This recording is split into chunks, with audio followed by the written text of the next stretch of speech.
प्रेम परिचय को पहचान बना देता है, वीराने को गुलिस्तान बना देता है।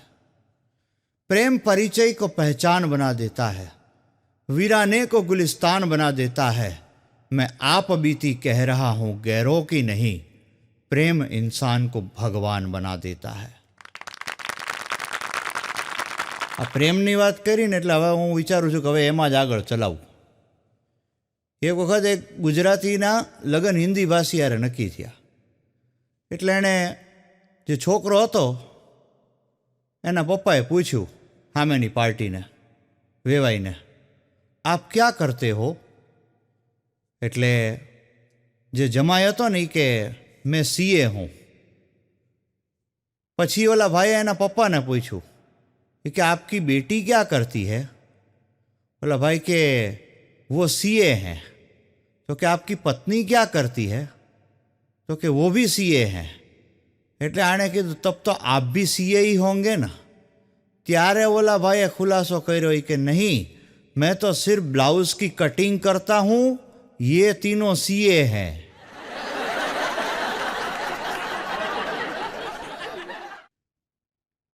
એક જણ બજારમાં અડધા અડધા કપડે નાચતો હતો. બોલો, મેં કીધું ભલામણા આ શું કર્યું તમે? કેમ આમ કરો છો? મેં કીધું આવી રીતે કપડાના ઠેકાણા નથી, નાચગાન કરો છો. મને કે માથાકૂટ નહીં હો.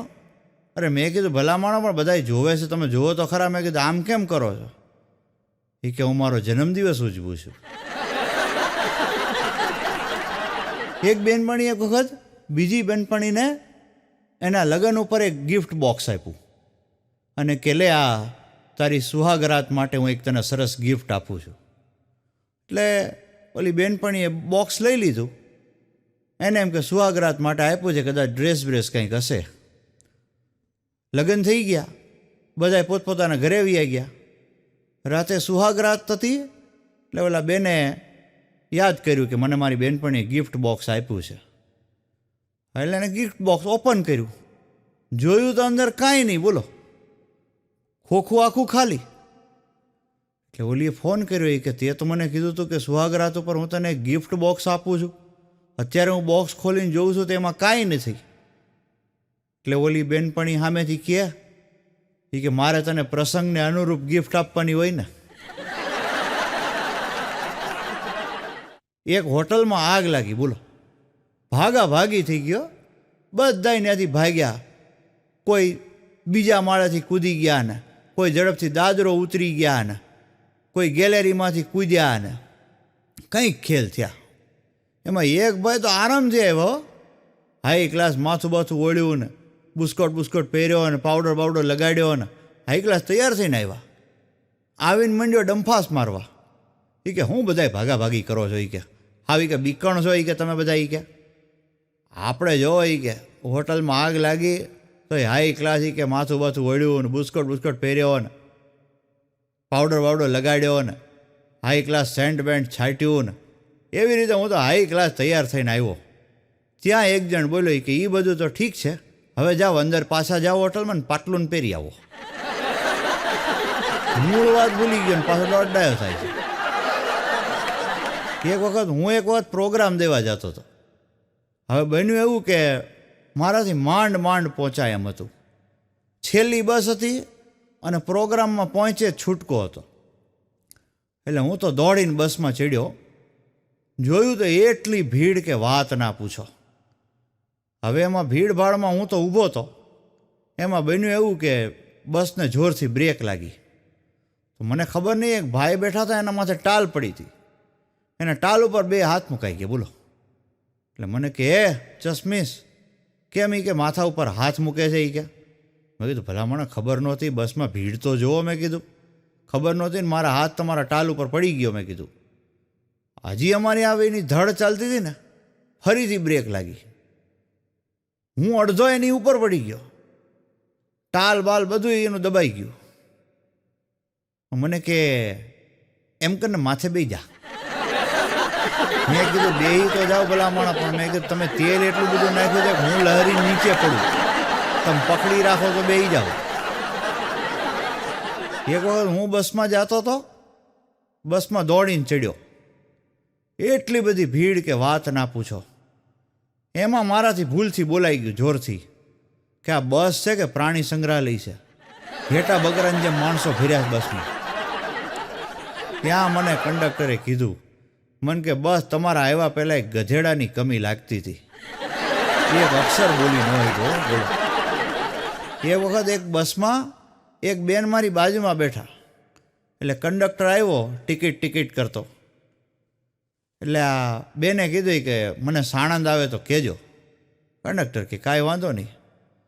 બસ આગળ વહી ગઈ, સાણંદ આવી ગયું, પણ કંડક્ટર ભૂલી ગયો. 20 કિલોમીટર આગળ ગયા પછી કંડક્ટરને યાદ આવ્યું. એ કે ઓલા બેન બિચારા કહેતા હતા સાણંદ આવે તો કહેજો, અને એ તો બેન તો આરામથી નાકોરા ઢેડતા હતા. એટલે બધાએ વિચાર્યું કે બિચારા ગઈઢા માણસ છે, એ હેરાન થઈ જાય. બસ પાછી વાળી 20 કિલોમીટર પાછી બસને લાવીને સાણંદ લાવ્યા. પછી ઓલા બેનને ઉઠાડ્યા કે બેન સાણંદ આવ્યું, ઉઠો. એટલે ઓલા બેન ઉઠ્યા, ઉપરથી પોતાની બેગ કાઢી, બેગ ખોલીને એમાંથી દવા કાઢી ખાઈને પાછા હોઈ ગયા. એટલે કંડક્ટર કે બેન પણ તમારે ઉતરવું નથી સાણંદ? એ કે ના રે ના, હું તો ડૉક્ટર પાસે ગઈ હતી ને ડૉક્ટરે કીધું સાણંદ આવે એટલે ગોળી લઈ લેજો, અહીં કોને ઉતરવું છે. એક સાધુ મહાત્મા એક વખત પ્રવચન કરતા હતો, અને પ્રવચન કરતાં બોલ્યા કે જિંદગીમાં જો સુખી થવું હોય, મોજ કરવી હોય તો ભૂલી જતા શીખો. જિંદગીમાં ઘણું એવું હોય છે જે ભૂલી જવાની જરૂર હોય છે માણસોએ, પણ એને મનમાં પકડીને જ બેઠા હોય છે. એટલે હું બધાને એક વાત ચોક્કસ કહેવા માગું છું કે જો તમે મોજથી જીવવા માગતા હો તો ભૂલી જવાનું શીખો. ત્યાં એક જણો ઊભો થયો, એ કે મહાત્મા ભૂલી તો હું ઘણું જવા માગું છું, પણ લેણિયા તો ભૂલતા નથી. એવી આ વાત છે. એક વખત બાપ દીકરો જમવા બેઠા, બોલો. એટલે છોકરો કે બાપુજી, અને પપ્પા કે ચોપ, એક અક્ષર બોલવાનું નહીં, જમતા બોલાય નહીં. થોડી વાર થઈ ને વળી પાછો ઓલો છોકરો બોલ્યો, કે બાપુજી કે ચોપ, જમતા બોલાય નહીં. 3-4 વાર બિચારા છોકરાએ ટ્રાય કરી, પણ બાપા કંઈ જવાબ ન દે. જમી લીધું ને પછી બાપાએ કીધું કે હવે બોલ, શું હતું? ક્યારનો કે બાપુજી કરતો તો જમતા. ત્યાં ઓલા છોકરાએ ચોખવટ કરી કે બાપુજી તમારા દૂધ પાકમાં કીડી પડી હતી એટલે કહેતો હતો. મને એક વખત એક જણા ઇન્ટરવ્યુમાં સવાલ પૂછ્યો, બોલો. મને કે આદમ અને ઈવ કયા દેશમાં જન્મ્યા હતા? મેં કીધું ભારત દેશમાં. મને કે કેવી રીતે નક્કી કર્યું? મેં કીધું એ આદમ અને ઈવ જન્મ્યા, નહોતું એની પાસે રહેવાનું ઘર, નહોતા એની પાસે પૈસા, નહોતા એની પાસે કપડાં, તો એ એમ કહેતા હતા કે અમે દુનિયાના સૌથી સુખીમાં સુખી માનવી છીએ. એક વાત કનુ ને મનુ બે વાત કરતા હતા. હવે એમાં એવું બન્યું, કનુ કે આ વખતે ચૂંટણીમાં ફલાણી પાર્ટી જીતશે, બોલ, ફલાણા નેતા જીતશે. મનુ કે ના, એ ન જીતે, બોલ. લાગી શરત? એટલે કે કનુ કે શરત લાગી, બોલ શું શરત? મનુ કે જો હું જીતું શરત તો તારે મને દારૂ પીવડાવવાનો. કનુ કે ના, મને એ અનુકૂળ ન આવે. તો કે તો તું કે.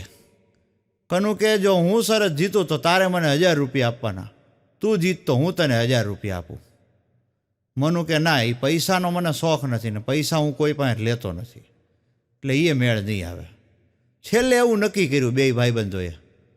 મનુ કે જો હું જીતું ને તો હું એક હોજની અંદર 40 બોટલનો દારૂ ભરી દઉં અને પૈસા તારે ચૂકવી દેવાના, હું એમાં પેટ ભરીને ધુબાકા મારીશ. એટલે કનુ કે કાંઈ વાંધો નહીં, અને જો હું જીતું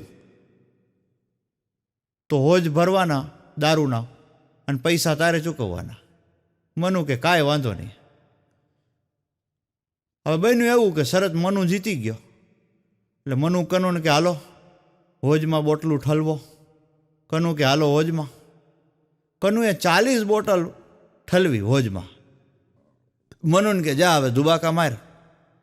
મનુએ ધુબાકા માર્યા, પેટ ભરીને કલાકોના કલાકો. હો ભાઈ, દારૂના હોજમાં ધુબાકા માર્યા. ધુબાકા મારીને પછી એને સંતોષ થયો એટલે બહાર આવ્યો. એ કે બોલો, હવે બોલો.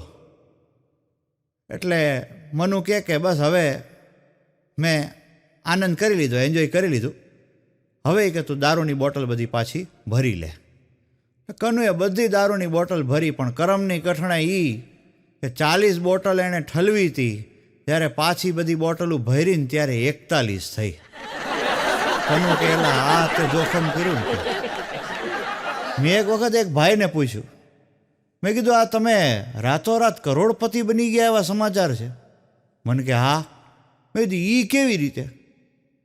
મને કે ભૂલકણા સ્વભાવને કારણે. મને તો બહુ અચરજ થયું. મેં કીધું ભૂલકણા સ્વભાવને કારણે? મેં કીધું માણસો કરોડપતિ બની જતા હોય તો મેં કીધું આ બધા ગરીબો ભૂલી જવાની દવાઓ લે. મેં કીધું એટલે મેં કીધું કેવી રીતે? કાંઈ સમજાતું નથી ભાઈ. મને કે ભૂલકણા સ્વભાવ કૃષ્ણાભાઈ કે બાપુજીની અડધી રાતે તબિયત બગડી, ડૉક્ટરનો નંબર ભૂલાઈ ગયો. ઘણો ગોત્યો પણ મળ્યો નહીં, યાદ આવ્યો નહીં. એ માથાકૂટમાં બાપુજી ઉકલી ગયા અને આપણને ખજાનો મળી ગયો. આને કહેવાય નસીબ. એક જણ હાવ ખરાબ, બોલો, એનું મોઢું જોવું ન ગમે, નજરે ચડી જાય ભૂલથી 3 દી ખાવાનું ન ભાવે આપણને, બોલો. હવે એમાં એવું બન્યું કે એ ક્યાંક જાતો હતો અને એણે સાપ જોયો. એણે સીધી બંદૂક જ કાઢી, બોલો. એટલે સાપે કીધું કે ભાઈ હું દેવનું સ્વરૂપ છું, તું મને મારમાં, તારે જે જોઈએ એ માગી લે, તને હું 3 વરદાન આપવા બંધાયેલો છું, તારે જે જોઈએ એ માગી લે. એટલે આણે બંદૂક મૂકી દીધી. હા કે જો પેલું મને વરદાન એ આપો કે મારું શરીર એકદમ તંદુરસ્ત થઈ જાય, હૃષ્ટપુષ્ટ થઈ જાય. બીજું વરદાન એ આપો કે મારું મોઢું એકદમ સુંદર થઈ જાય અને જે લોકો મારી યારે નજર મેળવવા તૈયાર નથી એ બધાએ કે મારી હામું ને હામું જોઈ રહ્યા. ત્રીજું વરદાન એ કે મને એ આપો કે હું જે પ્રાણીનો શિકાર કરીને જાઉં છું ને એની બધી તાકાત મારામાં આવી જાય. સાપ કે તથાસ્તુ, કાલ સવાર સુધીમાં આ 3 વરદાનનું ફળ તમને મળી જશે. એટલે આ ભાઈ ઘરે ગયો, સૂઈ ગયો. બીજે દિવસે સવારે ઉઠ્યો તો એનું તંદુરસ્ત શરીર થઈ ગયું, હાઈ ક્લાસ. બીજું એનું મોઢું મસ્ત થઈ ગયું, એકદમ ભરાવદારને મસ્ત મંડ્યો દેખાવા. પણ ભૂલ ક્યાં થઈ ગઈ? ત્રીજા વરદાનમાં. ત્રીજું વરદાન એણે એવું માગ્યું હતું કે હું જેનો શિકાર કરીને જાઉં છું એની બધી તાકાત મારામાં આવી જાય. પછી એને યાદ આવ્યું એ ઘોડીનો શિકાર કરીને ગયો હતો. ઘણી વખત છે ને ભાઈ આવું થાય, બધું વિચારીને કરવું. લગ્ન માટે એવું કહેવાય છે મિત્રો કે લગ્ન છે ને એ 2 આત્માઓનું મિલન છે અને એ સારી વસ્તુ છે, એમાં કાંઈ ખોટું નથી. એક વખત મને એક જણાએ પ્રશ્ન પૂછ્યો કે કૃષ્ણભાઈ, લગ્ન પહેલાંનું જીવન અને લગ્ન પછીનું જીવન એમાં શું ફેર? મેં કીધું હું જેટલું જાણું છું એટલું તને કહું કે લગ્ન જ્યારે થતા હોય ને ત્યારે એમ કહેવાય છે કે 2 આત્માઓનું મિલન હોય છે, પણ લગ્ન પછી એમનું જીવન જોવો ને ત્યારે ખબર પડે કે આ તો પ્રેતાત્માઓનું મિલન થયું લાગે છે. લગ્નમાં ગીત ગવાતા હોય, વીરો મારો જગમગ જગમગ થાય. લગ્ન પછી બિચારો કેરોસીનની ઘાસલેટની લાઈનમાં ઊભો ઊભો ડગમગ ડગમગ થતો હોય. ઘણાને એવી કહેવાની ટેવ હોય, એની વાઈફનો ફોટા બતાવીને શું કહે? This is my own wife, this is my own wife. એક જણો એક વખત ફોટો બતાવીને કહેતો હતો this is my own wife, તો બીજો કહે તે અમે હું બધા લોન ઉપર લઈ આવ્યા છીએ. ખિસ્સામાં જ છાનું. એક વખત એક છોકરો એક પાર્ટીમાં એની મમ્મીને કહે, મમ્મી આપણા કામવાળા બેનનો હાથ એક ભાઈએ પકડ્યો છે. એટલે એની મમ્મી પાર્ટીમાં કહે, એક્સક્યુઝ મી. બહાર નીકળ્યા ને પછી ઓલા છોકરાએ ચોખવટ કરી, એ કે mummy April fool April fool. આપણા કામવાળા આંટીનો હાથ મારા પપ્પાએ જ પકડ્યો હતો. છોકરાઓ ઘણી વખત આવી રીતે હલવાડી ગયો. એક વખત એક પાવડર વેચવાવાળો એક છોકરાને કહે, બેટા તારા પપ્પાને કહે આ ખૂબ સરસ મજાનો દંતમંજનનો પાવડર છે, એનાથી બ્રશ કરશે ને તો એના 32 દાંત ઉજળા થઈ જશે અને કોઈ દિવસ દાંતની તકલીફ નહીં થાય. છોકરો કે પણ કાકા મારા બાપાના 32 દાંત કાઢવા ક્યાંથી? મારે હું તમને કેવું, જે 4 દી પહેલાં ધબધબાટી થઈ છે, 4 મારા ભાઈએ પાડી નાખી. 2 જણા બસમાં વાત કરતા હતા એટલે એમાં એક જણો બીજાને કહે કે તારે કેટલામું હાલે? બોલો કે મારે 3જું હાલે. એટલે ઓલાએ સામેથી પૂછ્યું કે તારે કેટલામું હાલે? બોલો કે મારે 5મું હાલે. આ બધી વાત સાંભળીને ડબલ ડેકર બસ હતી તો હું ઉપરથી પડ્યો, એ બેના ખોળામાં પડ્યો. એટલે મને કે શું થયું? મેં તો બસ હું અત્યારે જ જન્મ્યો. મેં કીધું અરે મને કે હું અત્યારે જન્મ્યો? ગાંડાયું કરો છો? મને કે મેં ગાંડાયું હું કરું છું કે તમે કરો છો? મેં કીધું તમે કહો છો કે મારે 3જું હાલે, આ ભાઈ કે અમારે 5મું હાલે, આ શું છે? ત્યારે એણે ચોખવટ કરી કે ભાઈ અમે નોકરીના વરની વાત કરીએ છીએ. અલગ અલગ જગ્યાની અલગ અલગ બોલી હોય, એની વિશેષતાઓ હોય. જામનગરના લોકોની એક ખાસિયત તમને કહું, એ લોકો 3 અને 3 બોલે છે. એક બેન પાટલો વેચતા હતા એટલે એક ભાઈ ગયા એની પાસે કે બેન શું ભાવ પાટલાનો? એ કે 100 રૂપિયાનો એક. એણે જોયું એ બેન પાસે 3 પાટલા હતા, પણ આ તો ઓરિજિનલ બોલીનો માલિક. એ કે 100 રૂપિયાનો એક 250માં આપને તો તને લઈ જાઉં મારા ઘરે. પેલા બેને છૂટો પાટલાનો ઘા કરીને એક ભાઈ હાંફતા ફાંફતા ઘરે ગયા. બોલો આમ હાંફળા ફાફડા થઈ ગયા ને આમ શ્વાસ ચડી ગયેલો ને. પેલા બેન કે પણ તમે આ શું કર્યું છે? કે સર શાંતિ રાખો, આમ દોડીને આવો છો એ કે કોકની માથે પડશો.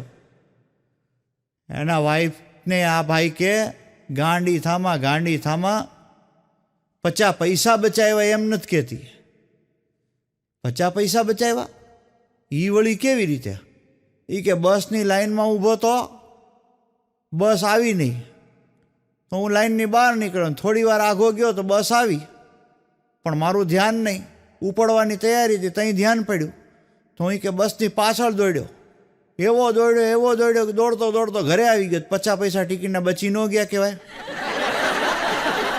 એની વાઈફ કે એમ તો તમે ટેક્સીમાં દોડ્યા હોત તો 350 રૂપિયા બચી જાત ને.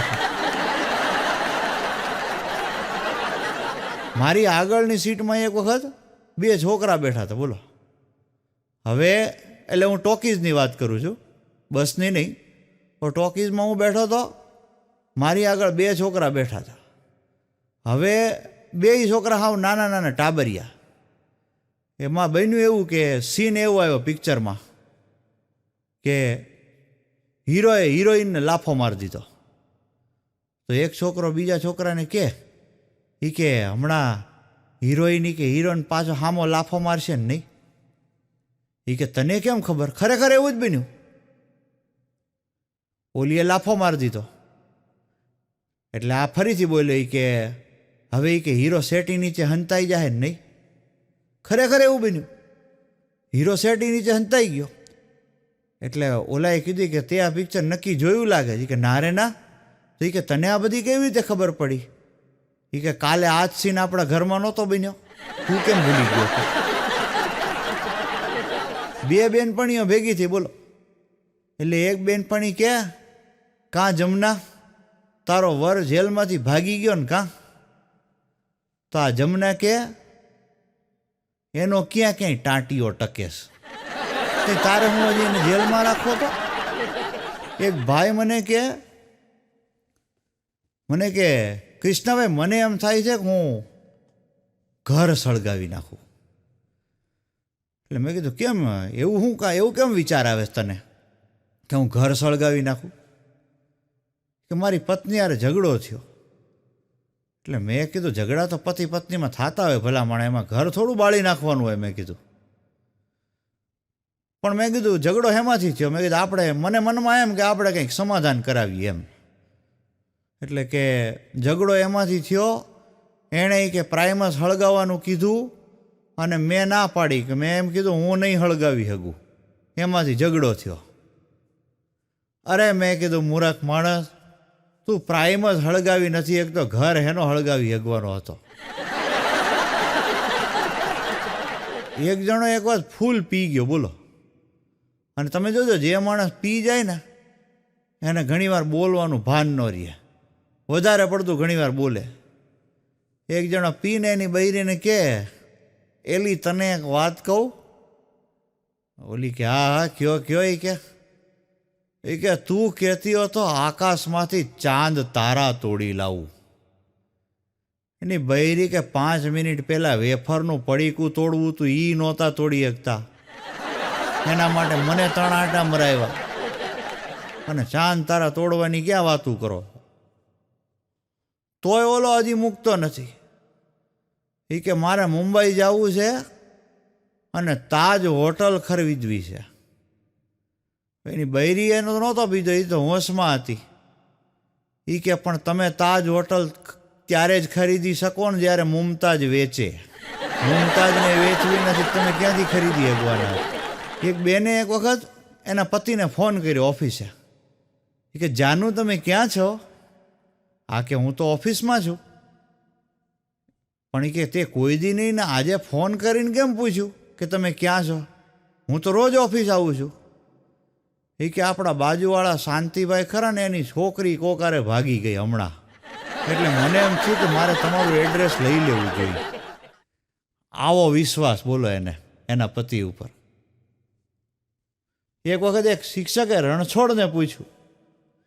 એ કે રણછોડ બોલી કે એક ડીશમાં હું 2 ઈંડા મૂકું અને પછી બીજા 3 મૂકું તો કેટલા થાય? રણછોડ કે સાહેબ મારા બાપાને બોલાવવા પડે. સાહેબ ખીજાણે કે તારા બાપા અહીં ગણિત શીખે છે, તું શીખસ? એ કે ના ગણિત તો હું શીખું છું સાહેબ, પણ મારા બાપાએ કીધું છે સ્કૂલમાં કાંઈ નવું થાય ને તો મને બોલાવજે. હવે એ કે તમે માણસ જેવા માણસ થઈને ઈંડા મૂકો, પક્ષી ઈંડા મૂકે એ તો આપણને ખબર છે. તમે માણસ જેવા માણસ થઈને ઈંડા મૂકો એ તો ખરેખર અજાયબી કહેવાય ને. એક ભાઈ હોટલમાં ગયા. હવે એની તકલીફ બિચારાને એવી કે એને હાથ નહીં. હવે જઈને વેઇટરને કીધું કે ચા લાવી આપો ને, ચા પીવી છે. વેઇટર બિચારો ચા લઈ આવ્યો. એટલે પછી કે તમે મારી પરિસ્થિતિ જોવો છો ને, મને એ કે હાથ નથી, કે થોડીક ચા પીવા મદદ કરો ને, કે ચા પીવડાવી દો. વેઇટર કે કાંઈ વાંધો નહીં ભલામણ, તમારી જેવાની સેવા કરવી તો અમારી ફરજ છે કે. એટલે વેઇટરે ચા પીવડાવી દીધી. પછી કે મારા જમણા ખીચામાં રૂમાલ છે, રૂમાલ કાઢીને જરાક મને મોઢું લૂછી દો ને. વેઇટર કે કાંઈ વાંધો નહીં સાહેબ, કે એમાં શું થઈ ગયું, મોઢું લૂછી દઉં લાવો કે. એટલે વેઇટરે બિચારાએ ખીચામાંથી રૂમાલ કાઢ્યો, મોઢું લૂછ્યું, રૂમાલ બરાબર ખીચા મૂકી દીધો. પછી કે હવે મારા પાછલા ખીચામાં પાકીટ છે, એ પાકીટમાં પૈસા છે, એ પાકીટ કાઢીને પૈસા લઈ લ્યો ને તમારે જે થતા હોય પૈસા લઈ લ્યો. વેઇટર કે કાંઈ વાંધો નહીં એ લઈ લઈ કે. એટલે વેઇટરે ખીચામાંથી પાકીટ કાઢ્યું, એના બિલના જેટલા પૈસા થતા હતા એ લઈ લીધા અને બાકીના પૈસા મૂકીને પાકીટ પાછું બરાબર ખીચામાં મૂકી દીધું. પછી કે અહીંયા ટોયલેટ ક્યાં છે હે ભાઈ? વેઇટર ભાઈ ગયો સીધો મેનેજરની કેબિનમાં. ઠીક છે સાહેબ, મેં આની બહુ મદદ કરી, હવે થોડીક તમે કરો, મારે બીજું કામ છે. એમ કરીને હોપીને ઉઈ ગયો. બોલો, એક ગામડાનો છોકરો એક વખત સુરત ગયો. હવે સુરત જઈને કાંઈક અંગ્રેજી ભણ્યો. હવે જે ગામડામાંથી આવતો હતો ને હાવ દેશી ગામડું, અંગ્રેજીનો એક અક્ષર કોઈને આવડે નહીં. હવે આ સુરત ગયો, એને અંગ્રેજી આવડવા માંડ્યું. અને તમે જોજો જે માણસ થોડુંક ભણ્યો હોય ને થોડુંક જ્ઞાન પ્રાપ્ત કરે ને એટલે હોશિયારીયું બહુ મારે. હવે આણે સુરત જઈને પત્ર લખ્યો, કારણ કે શિયાળાની મોસમ, કડકડતી ઠંડી લાગે. બન્યું એવું, એણે શિયાળામાં પત્ર લખ્યો કે મને અહીંયા ગોઠતું નથી, તમે બધા અહીંયા હેપી હશો, પણ હું અહીંયા અનહેપી છું, એટલે મારી વાઈફને અહીંયા મોકલી દેજો. આ બધા ગામડાના માણસો, એને કાંઈ ખબર પડે નહીં કે આ વાઈફ એટલે હું. આખું ગામ ગોટે ચડ્યું, કોઈને ખબર પડે નહીં કે ઓલાને હું જોઈ છે. એટલે ભાભાને ડોહીએ કીધું એ કે તમારે કેટલા વર્ષ થયા? ભાભો કે 80 વર્ષ થયા.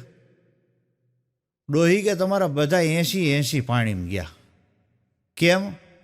એ કે તમને એટલું નથી સમજાતું, શિયાળાની મોસમ છે, કડકડતી ઠંડી દીકરાને લાગતી હોય એટલે એ સાલ મગાવે છે. હવે ભાભો કે ભાઈ તારી વાત તો સાચી હો, ઠંડી બહુ પડે છે અને ટાઈટ પડતી હોય એટલે દીકરો સાલ મગાવતો હોય એવું બને. કાઢી કે પટોરામાં એની પટારામાં સાલ પડી છે, કાઢ કે. એટલે ડોહીમાં એ પટારો ખોલ્યો, પણ જોયું તો દીકરો જે સાલ ઓઢતો હતો ને એને ઉંદેડા કોતરી ગયા હતા. પણ ભાભો ગમે એમ તો એ બાપ છે, એણે કીધું કે હું જે હમણાં નવી સાલ લાવ્યો છું ને, લાઈ એ દીકરાને મોકલી દઈ, ભલે બિચારો એ કે ઓઢે ને મજા કરે. હવે સાલ પાર્સલ કરી દીધી હોત ત્યાં સુધી તો વાંધો નહોતો. પાછું બાપાએ હામો જવાબ લખ્યો એ કે દીકરાને માલુમ થાય તારી વાઈફને ઉંદરડા કોતરી ગયા છે, એટલે શહેરથી હું જે મારી નવી નક્કોર વાઈફ લાવ્યો હતો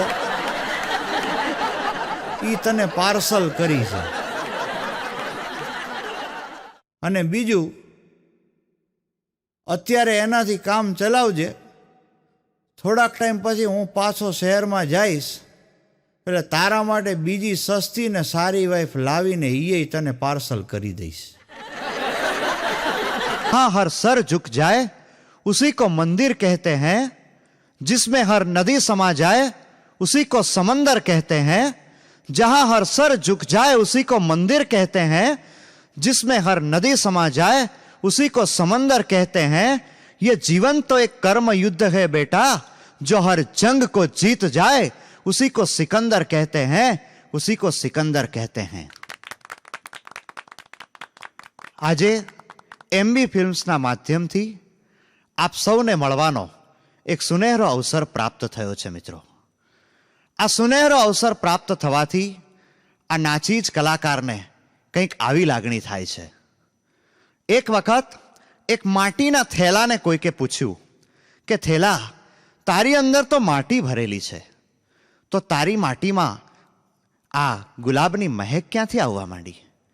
ગુલાબની મહેકનો મઘમઘાટ તારામાં ક્યાંથી?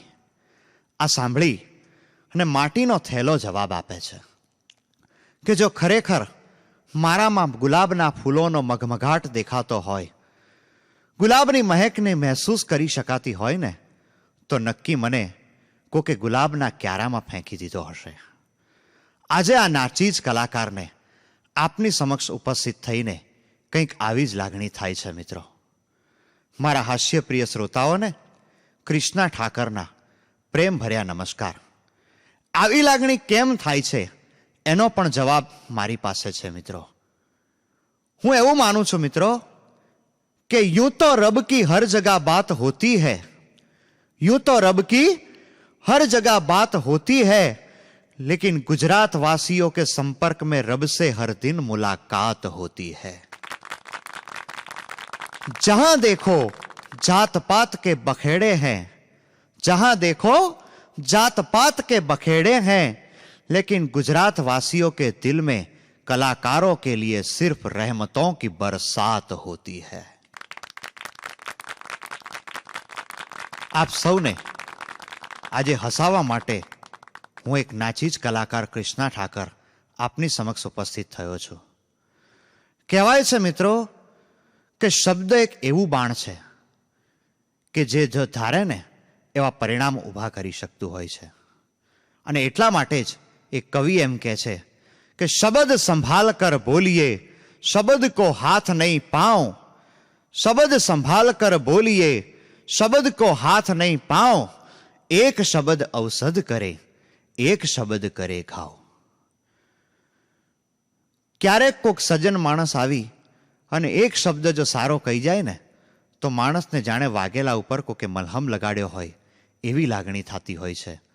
અને એક વ્યક્તિ આવીને જો કોઈ કવેણ બોલી જાય તો માણસને માનસિક રીતે ખૂબ મોટો ઘા લાગી જતો હોય છે. મિત્રો, શબ્દોનું કેટલું મહત્વ છે. મહાભારતમાં જો દ્રૌપદીજી એમ ન બોલ્યા હોત કે આંધળાના તો આંધળા જ હોય ને તો કદાચ મહાભારત ન સર્જાઈ હોત. મિત્રો, અને સીતાજી જો એમ ન બોલ્યા હોત કે મને પેલું સોનાનું હરણ લાવી આપો તો કદાચ રામાયણ ન સર્જાઈ હોત. મિત્રો, એટલા માટે શબ્દોનું ખૂબ મહત્વ રહેલું છે. આપણે ગુજરાતીમાં મિત્રો એવું કહીએ છીએ કે શું તમે જાણો છો? આ જ વાત હિન્દીમાં કેવી હોય તો આપણે એમ કહીએ કે આપ જાનતે હૈ. આ વાતને અંગ્રેજીમાં કેવી હોય તો આપણે એમ કહીએ ડુ યુ નો.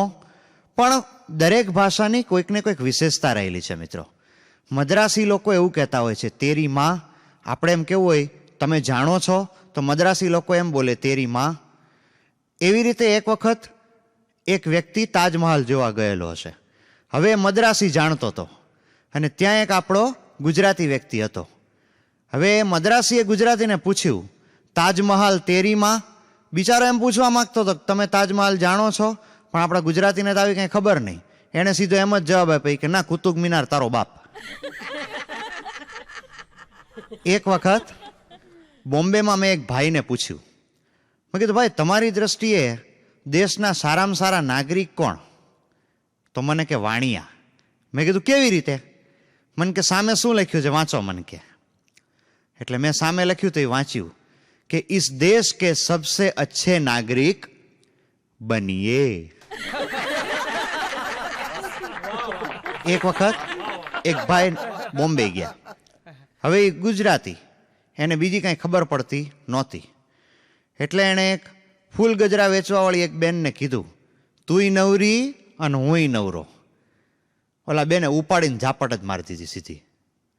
ત્યાં તો લોકો ભેગા થઈ ગયા ને પછી બધી વાત થઈ. એટલે એમાં એક ગુજરાતી જાણતો તો એણે કીધું એ કે ભાઈ નવરો એટલે મરાઠીમાં પતિ થાય ને નવરું એટલે પત્ની થાય, એટલે એ બેને તને ઉપાડીને ઝાપટ મારી. એવું હવે પછી કોઈને કહેતો નહીં. એક વખત ટ્રેનમાં એક ભાઈ મુસાફરી કરતા હતા.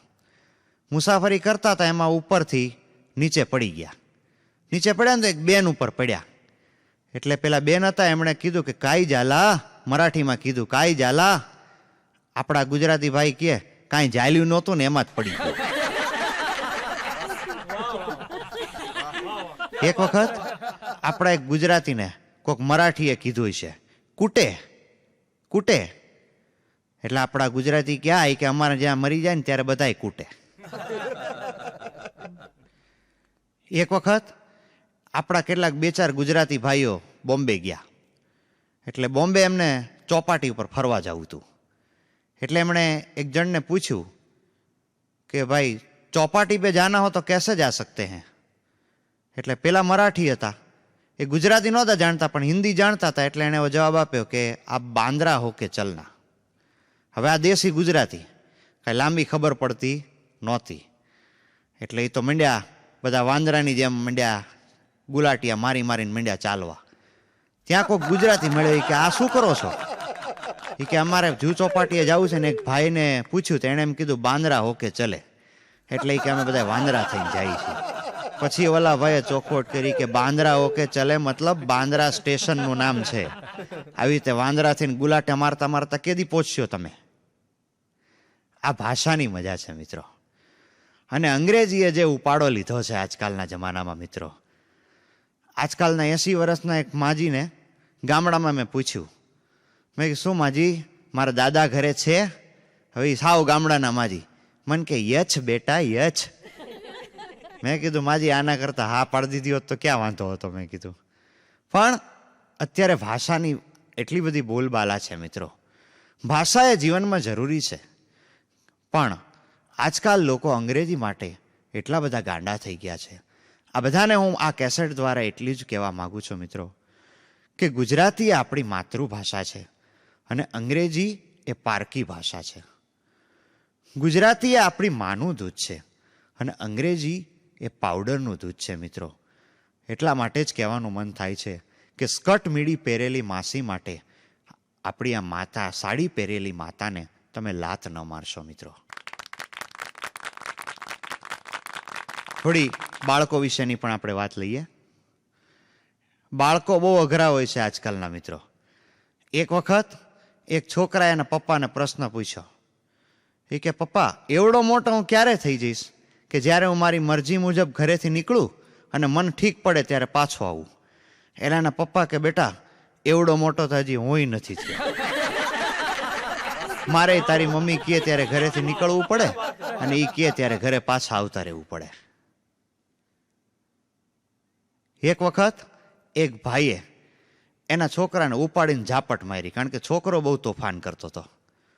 એટલે એને ભાઈને એમ કે છોકરો રડવા માંડશે, પણ આ તો બધા 21મી સદીના દીકરા, ઈ નો રોવે, મા બાપને રોવડાવે. એટલે કેડે ઊભો રહીને એના બાપાની સામે ઊભો રહ્યો કે પપ્પા, તમે મને ઝાપટ મારી, તમારા બાપા તમને મારતા? એના બાપા કે હા મારતા, મારવાનું તો તું કે છો, મારી મારીને તોડી નાખતા. તો કે એમના બાપા એમને મારતા? તો કે હા એ મારતા. એમના બાપા એમને મારતા? તો કે હા એ મારતા. એમના બાપા એમને મારતા? તો કે હા એ મારતા. પછી કે તારે એટલે આટલું બધું જાણીને કરવું શું? એ કે હું એ જાણવાનો પ્રયત્ન કરું છું પપ્પા કે આપણા કુટુંબમાં છેલ્લી કેટલી પેઢીઓથી ગુંડાગર્દી આયલી આવે છે. એક વખત એક ભાઈ એના બાબાને મારતા હતા. એટલે હું ત્યાંથી નીકળ્યો. એટલે મેં કીધું કે ભાઈ તમે તમારા બાબાને આટલો બધો મારો છો શું કામ? મન કે કાલે એનું રિઝલ્ટ આવવાનું છે. મેં કીધું પણ રિઝલ્ટ તો કાલે આવવાનું છે, અત્યારથી શું કામ બિચારાને મારો છો? મન કે કાલે હું બારગામ જવાનો છું ને એટલે. બાપાને કેટલો કોન્ફિડન્સ કે આપણો ફેલ જ હોય એમ. બાળકો અત્યારના આવા અઘરા થઈ ગયા છે બોલો. એક વખત હું એક ભાઈના ઘરે ગયો. એટલે એ ભાઈ જરા નાવા બેઠેલા હતા. આપણે જોજો કોકના ઘરે જાય ને એટલે જેનું કામ હોય એ ન હોય તો આપણે એના છોકરા થોડોક ટાઈમપાસ કરતા હોઈએ છીએ. એટલે મેં એને પૂછ્યું, મેં કીધું બેટા તારું નામ શું છે? મન કે દીપક. મેં કીધું બહુ સરસ. મેં કીધું શું ભણે છે? મન કે 4થા ધોરણમાં. મેં કીધું બહુ સરસ. મેં કીધું લાય તારો અભ્યાસક્રમ આપણે જોઈએ, કેવું તને વાંચતા લખતા આવડે છે? મન કે દફતર અડતા નહીં હો. મેં કીધું કેમ? મન કે મારા પપ્પાએ ચોખ્ખું કીધું છે કે કૃષ્ણા અંકલને એકડા નથી આવડતા. મારે તો ઇજ્જતનો સવાલ થઈ ગયો, ચોટલી ખીતો થઈ ગઈ. મેં કીધું મને એકડા નથી આવડતા? લાયજી. તરત એના હાથમાં દફતર બફતર ઝપટી લીધું ને એમાંથી કાઢ્યા પાટીન પેન, 1 થી 16 એકડા લખીને આપી દીધા. મેં કીધું હાલે હમણાં તારા બાપા આવે ને એને બતાવજે. મને કે સરસ સરસ અંકલ, આજ તું મારું લેસન થઈ ગયું. પરબારા મહેમાનું પાસે લેસન કરાવી લઈએ, એ આજના ભણના દીકરા આ બધા. એક વખત એક છોકરાને એના મમ્મીએ કીધું છે કે જા બેટા બાજુવાળા સરલા આંટીને ત્યાંથી ડોલ લેતો આય, કારણ કે ઘરે મહેમાન આવ્યા છે ને એટલે છોકરો બિચારો ગયો. બાજુવાળા આંટીને જઈને કે આંટી મારા મમ્મીએ કીધું ડોલ આપો ને. હવે ઓલા સરલાબેને બિચારાએ ડોલે આપી. દીકરાને માથે હાથ ફેરવીને પૂછ્યું, બેટા બીજું કાંઈ તાર મમ્મીએ કીધું છે? એ કે હા મારી મમ્મી એમ કહેતી હતી કે વાઘરણ ના પડે ને તો બીજે જાયજે. ઓલા બેને ઉપાડીને 2 ઝાપટ મારી અને ડોલ બોલ બધું લઈ લીધું અને કહી દીધું આજ પછી અહીં આવતો નહીં. છોકરા આવા થઈ ગયા છે. એક વખત એક છોકરો નિશાળેથી ઘરે મોડો પહોંચ્યો હશે. એટલે એને મમ્મીએ કીધું કે એટલે ક્યાં હતો અત્યાર સુધી? એટલે કે મમ્મી બાજુવાળા રીટા આંટીને ત્યાં હતો. એટલે એને મમ્મી કે બરોબર. બીજે દિવસે આ છોકરો પાછો મોડો પડ્યો. એટલે કે આજે ક્યાં હતો? એટલે કે મમ્મી ઓલા બાજુવાળા ડાર્લિંગ આંટીને ત્યાં હતો. એને મમ્મી કે અલ્યા ડાર્લિંગ આંટી નો કહેવાય, રીટા આંટી જ કહેવાય. ઓલો છોકરો કે પણ મમ્મી પપ્પા તો ડાર્લિંગ કહેતા હતા. આવા ઘર ભંગાવે એવા દીકરા આજકાલના જમાનામાં થયા છે. આમાં માણસ શું કરે બિચારો? પણ કહેવાનું મન થાય છે મિત્રો કે જો કોઈ ખૂબસૂરત અવસ્થા માણસના જીવનની હોય તો એ બાળપણ હોઈ શકે, એ શૈશવ હોઈ શકે. અને એટલા માટે શેક્સપિયરે એમ કીધું છે કે the world is a beautiful stage. આ દુનિયા એક એક રંગભૂમિ છે અને આપણે સૌ એના પાત્રો છીએ. અને જીવનની જે કોઈ 3 અવસ્થા છે, બાળપણ, યુવાની અને ઘટપણ, એમાં જો સૌથી સારી કોઈ અવસ્થા હોય એ બાળપણ હોઈ શકે, એ શૈશવ હોઈ શકે, બીજું કોઈ ના હોઈ શકે. મિત્રો, એક વખત એક નાનકડો 3-4 વર્ષનો છોકરો અને એની નાનકડી 2 વર્ષની બેન, બંને ભાઈ બહેન ફરવા નીકળ્યા. અને ફરવા નીકળ્યા એટલે રસ્તામાં એ ભાઈ એની બેનને કીધું કે બેન, તારે કંઈ લેવું છે, તારે કંઈ ખરીદવું છે? એટલે એની બેને એમ કીધું કે હા ભાઈ, મને એક સરસ મજાની ઢીંગલી ખરીદવી છે, મને ઢીંગલી લઈ દે. એટલે આ નાનકડા ભાઈ બહેન એક સ્ટોરમાં આવી ચડ્યા અને આવીને કીધું કે મારી બેન માટે એક ઢીંગલી લેવી છે, સરસ મજાની ઢીંગલી બતાવો. એટલે પેલા સ્ટોર કીપર હતા, એમણે ઘણી બધી જાતની ઢીંગલી બતાવી. એમાં એક સૌથી સારામાં સારી ઢીંગલી હતી, એ પેલા છોકરાએ પસંદ કરી લીધી અને એની બેનને કીધું કે લે, આ ઢીંગલી સરસ છે. બેનને પણ બહુ ગમીને એણે એ ઢીંગલી લઈ લીધી. પછી જ્યારે પૈસા આપવાના હતા ત્યારે પેલા છોકરાએ કીધું કે ભાઈ, પૈસા તો મારી પાસે નથી, પણ મારા ખિસ્સામાં છીપલા ભર્યા છે, શંખલા ભર્યા છે, એ હું તમને આપી દઉં છું. ખિસ્સામાંથી શંખલા કાઢીને ટેબલ ઉપર એ છોકરાએ ઢગલો કર્યો. એટલે જે પેલા કેશ કાઉન્ટર ઉપર જે ભાઈ બેઠા હતા એમાંથી એણે થોડાક છીપલા લઈ લીધા અને થોડાક એ બાળકને પાછા આપી દીધા. જેવા એ ભાઈ બહેન દુકાનમાંથી નીકળી ગયા એટલે કોકે કીધું કે આટલી સરસ મજાની મોંઘી ઢીંગલી તમે માત્ર થોડા શંખલામાં એ બાળકોને આપી દીધી? ત્યારે એ કેશ કાઉન્ટર બેઠેલો માણસ, જે જીવતરને ઘોળીને પી ગયો હતો, એણે બહુ સુંદર જવાબ આપ્યો કે આજે જો આપણે એને શંખલાને બદલે ઢીંગલી આપી છે ને, તો કાલે બાળકો મોટા થઈને કોકને શંખલાને બદલે ઢીંગલી આપશે. નહીતર એના મનમાં અત્યારે જો હું એને ના પાડું કે બેટા શંખલામાં ઢીંગલી ન આવે, તો એના મનમાં નફરતની આગ પેદા થઈ જાય અને કોઈ દિવસ કોઈને કાંઈ આપશે નહીં. એના મનમાં એવી નફરત પેદા થઈ જાય, કેવી કે જલા દો ઇસે તુમ મિટા દો ये दुनिया, तुम्हारी है बस तुम संभालो ये दुनिया, मेरे सामने से हटा लो ये दुनिया. આ પ્રકારની નફરત એના મનમાં પેદા ન થાય માટે મેં એને શંખલાને બદલે ઢીંગલી આપી દીધી. મિત્રો, ફરી પાછા આપણે હાસ્ય તરફ આવી જઈએ. બાળકો કેવા હોય છે? એક વખત સવારના પોરમાં એક બાળકે એના પિતાની સામે જોવાનું શરૂ કર્યું. એના બાપાને સામું જોવે, નોટમાં પાછો લખે, એના બાપાને સામું જોવે, નોટમાં પાછો લખે. એટલે એના પપ્પાએ કીધું કે બેટા આ શું કરે છે? એ કે તમે તમારું કામ કરો ને. એ કે ના ના, પણ કહેતો ખરો, તું ક્યારનો મારે સામું જોવે છે ને પાછો નોટમાં કંઈક લખે છે, આ શું કામ કરે છે? પેલો છોકરો કે પપ્પા, મારા ટીચરે છે ને સ્કૂલમાંથી કીધું છે કાલે બધા ગાંડા વિશે નિબંધ લખી આવજો. હવે એને સવારમાં બીજું કોઈ નહીં ને એને બાપા હાથમાં આવી ગયા. બોલો હવે આનું શું કરવું આપણે? એક વખત એક બાળક બિચારો બેલ વગાડવા માટે ઠેકડા મારતો હતો. બિચારો પહોંચી ન હગે. એટલે હું ત્યાંથી નીકળ્યો, મને ધૂપકાનો અવાજ સંભળાય. એટલે મેં કીધું આ શું થાય છે? એટલે છોકરો કે અંકલ, મારે બેલ વગાડવી છે ને, હું બેલ નથી વગાડી શકતો, પહોંચાતું નથી ને એટલે. મેં કીધું વાંધો નહીં, હું તને તેડી લઉં, તું બેલ વગાડ. મેં તેડ્યો, બાબાએ બેલ વગાડી, ટીંગ ટોંગ. પછી મને કે હવે ભાગો. એટલે મેં કીધું એટલે ભાગવું જ ક્યાં? મને કે હવે ભાગો, જલ્દી ભાગો, કે અમે રોજ બપોરે આ ટાઈમે બેલ વગાડી, હમણાં કોક લાકડી લઈને નીકળવું જોઈએ. એટલે મેં કીધું મરી રહી ને આમાં અમે ક્યાં ભાગી? મેં કીધું યાર. એટલે બાળકો આવી અઘરી આઈટમ હોય છે. એક વખત નિશાળમાં માસ્તરે એક છોકરાને ઊભો કરીને પ્રશ્ન પૂછ્યો, ગાંધીજીનો જન્મ કઈ સાલમાં થયો? ઓલો છોકરો કે સાહેબ તમારો સવાલ જ ખોટો છે. સાહેબ કે બેટા આટલા વર્ષથી નોકરી કરું છું હું અને સવાલ ખોટો છે? એ કે આ સવાલ સાવ ખોટો જ છે. કેવી રીતે? ઓલો છોકરો કે સાહેબ ગાંધીજીનો જન્મ સાલમાં નહીં, ગોદડીમાં થયો તો. એક વખત એક ગણિતના શિક્ષકે એક છોકરાને ઊભો કરીને પ્રશ્ન પૂછ્યો, બેટા 25 બકરીઓ ચરતી હોય, એમાંથી 5 બકરીઓ જતી રહે તો કેટલી વધે? ઓલો છોકરો કે સાહેબ 20 વધે. એના ટીચર કે સાબાસ, બેસી જા. પછી એના મિત્રને ઊભો કર્યો. એ કે બેટા 30 ઘેટા ચરતા હોય, એમાંથી 5 જતા રહે તો કેટલા વધે? એટલે ઓલો છોકરો કાંઈ બોલ્યો નહીં. પાછળથી મનુએ હાથ ઊંચો કર્યો કે સાહેબ હું જવાબ આપું? સાહેબ ગોટે ચડી ગયા કે આ અભાગ્યો કોઈ દી બોલે નહીં અને આજે જવાબ આપવા ઊભો થયો છે કે આ બોલ તું તાર બોલ. કે આજ તો મારા નસીબ ઉઘડી ગયા. એ કે સાહેબ 30 ઘેટા ચરતા હોય ને એક ઘેટું જતું રહે ને તો બોલો એકેય ન વધે. સાહેબ કે ઈ કેવી રીતે?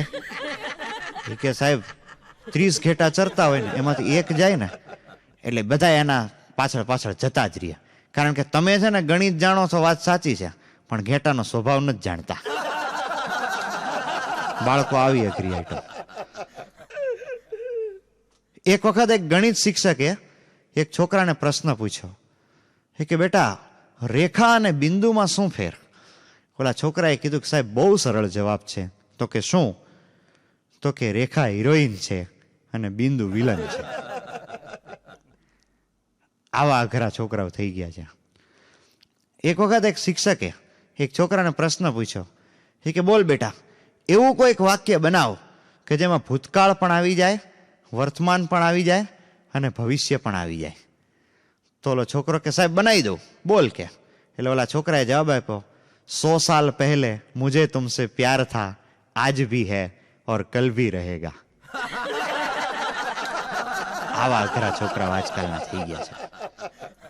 એક વખત એક શિક્ષકે વર્ગની અંદર બ્લેકબોર્ડ ઉપર એક વાક્ય લખ્યું, લીમડી ગામે ગાડી મળી. અને પછી કીધું છોકરાઓ આ વાક્યનું ઊંધું કરો. એટલે છોકરાઓએ વિચારીને કીધું કે સાહેબ આ વાક્યનું ઊંધું એનું એ જ રહે, લીમડી ગામે ગાડી મળી. એનું ઊંધું કરો તો એ જ થાય, લીમડી ગામે ગાડી મળી. પછી સાહેબે કીધું કે હવે તમારામાંથી કોણ હોશિયાર છે હું જોવા માંગુ છું. ચાલો તમારામાંથી આવું જ એક બીજું વાક્ય કોણ બનાવીને આપશે? પાછળથી એક જણો ઊભો થયો. એ કે સાહેબ હું જવાબ આપું? સાહેબને નવાઈ લાગી કે હા બોલ બોલ તું જવાબ આપ. હવે એક વિગત તમને કહું કે સાહેબનું નામ ચુનીભાઈ હતું. એટલે ઓલા પાછળથી જે વિદ્યાર્થી ઊભો થયો ને એણે કીધું કે સાહેબ મારા મગજમાં એક એવું વાક્ય આવે છે, જો ચુનિયા નીચું જો. સાહેબે ગોટે ચડી ગયા કે આ છોકરાઓ મારા હારા અઘરા થઈ ગયા છે ક્યાં. એક વખત એક નિશાળની અંદર એક ઇતિહાસના શિક્ષકે એક છોકરાને ઊભો કર્યો કે બોલ બેટા શાહજહાં કોણ હતો? ઓલો છોકરો કે સાહેબ કડીયો હતો. સાહેબ કે આવડો મોટો રાજા હતો ને તું એને કડીયો કે છે? કેવી રીતે નક્કી કર્યું? કે સાહેબ 2 દિવસ પહેલા જ તમે ભણાવ્યું કે શાહજહાંએ તાજમહેલ બાંધ્યો, તો એ કડીયો જ થયો કહેવાય ને. પાછું એ શિક્ષકે કીધું કે તે તાજમહાલ જોયો છે? ઓલો છોકરો કે ના રે નામ સાહેબ મેં જ જોયો. હાલ પાછલી બેન્ચે ઊભો રહી જા.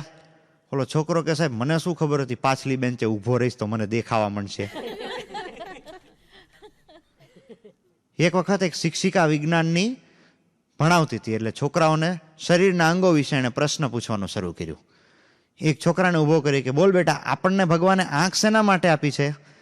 છોકરો કે ટીચર જોવા માટે. સરસ બેસી જા. બીજા છોકરાને ઊભો કર્યો કે બેટા આપણને કાન શેના માટે આપ્યા છે? ઓલો છોકરો કે ટીચર તમારે ખેંચવા માટે. આવા અઘરા છોકરાઓ થઈ ગયા, શું કરીએ કયો. એક વખત એક કેળવણી નિરીક્ષક એક સ્કૂલનું ઇન્સ્પેક્શન કરવા માટે ગયા. તો સ્કૂલે જઈને એમણે જોયું તો માત્ર 2 જ શિક્ષકો હતા અને 5-6 વિદ્યાર્થીઓ હતા. એટલે કેળવણી નિરીક્ષકને નવાઈ લાગી કે આમ કેમ? એટલે એણે હેડમાસ્ટરને ખખડાવ્યા. આવું ચાલે કે તમે એમ તો ઝાડ નીચે બેઠા છો 2 જણા અને 5-6 વિદ્યાર્થીઓ જ છે અને શિક્ષકો 2, નથી કાંઈ બિલ્ડિંગ, નથી કાંઈ સંખ્યા, આવું થોડું ચાલે. ચાલો તો હું તમારી બદલી જ કરી દઉં છું. એમ કરી અને પેલા કેળવણી નિરીક્ષકે હેડમાસ્ટરની બદલી કરી નાખી અને 2 હેડમાસ્ટરની બદલી કરીને બીજે ગામ મૂકી દીધા. વર્ષ દિવસ થયું, એના કેળવણી નિરીક્ષક પાછા ઇન્સ્પેક્શન કરવા ગયા તો માત્ર પેલો એક જ શિક્ષક જે વધ્યો હતો ને એ જ બેઠો હતો.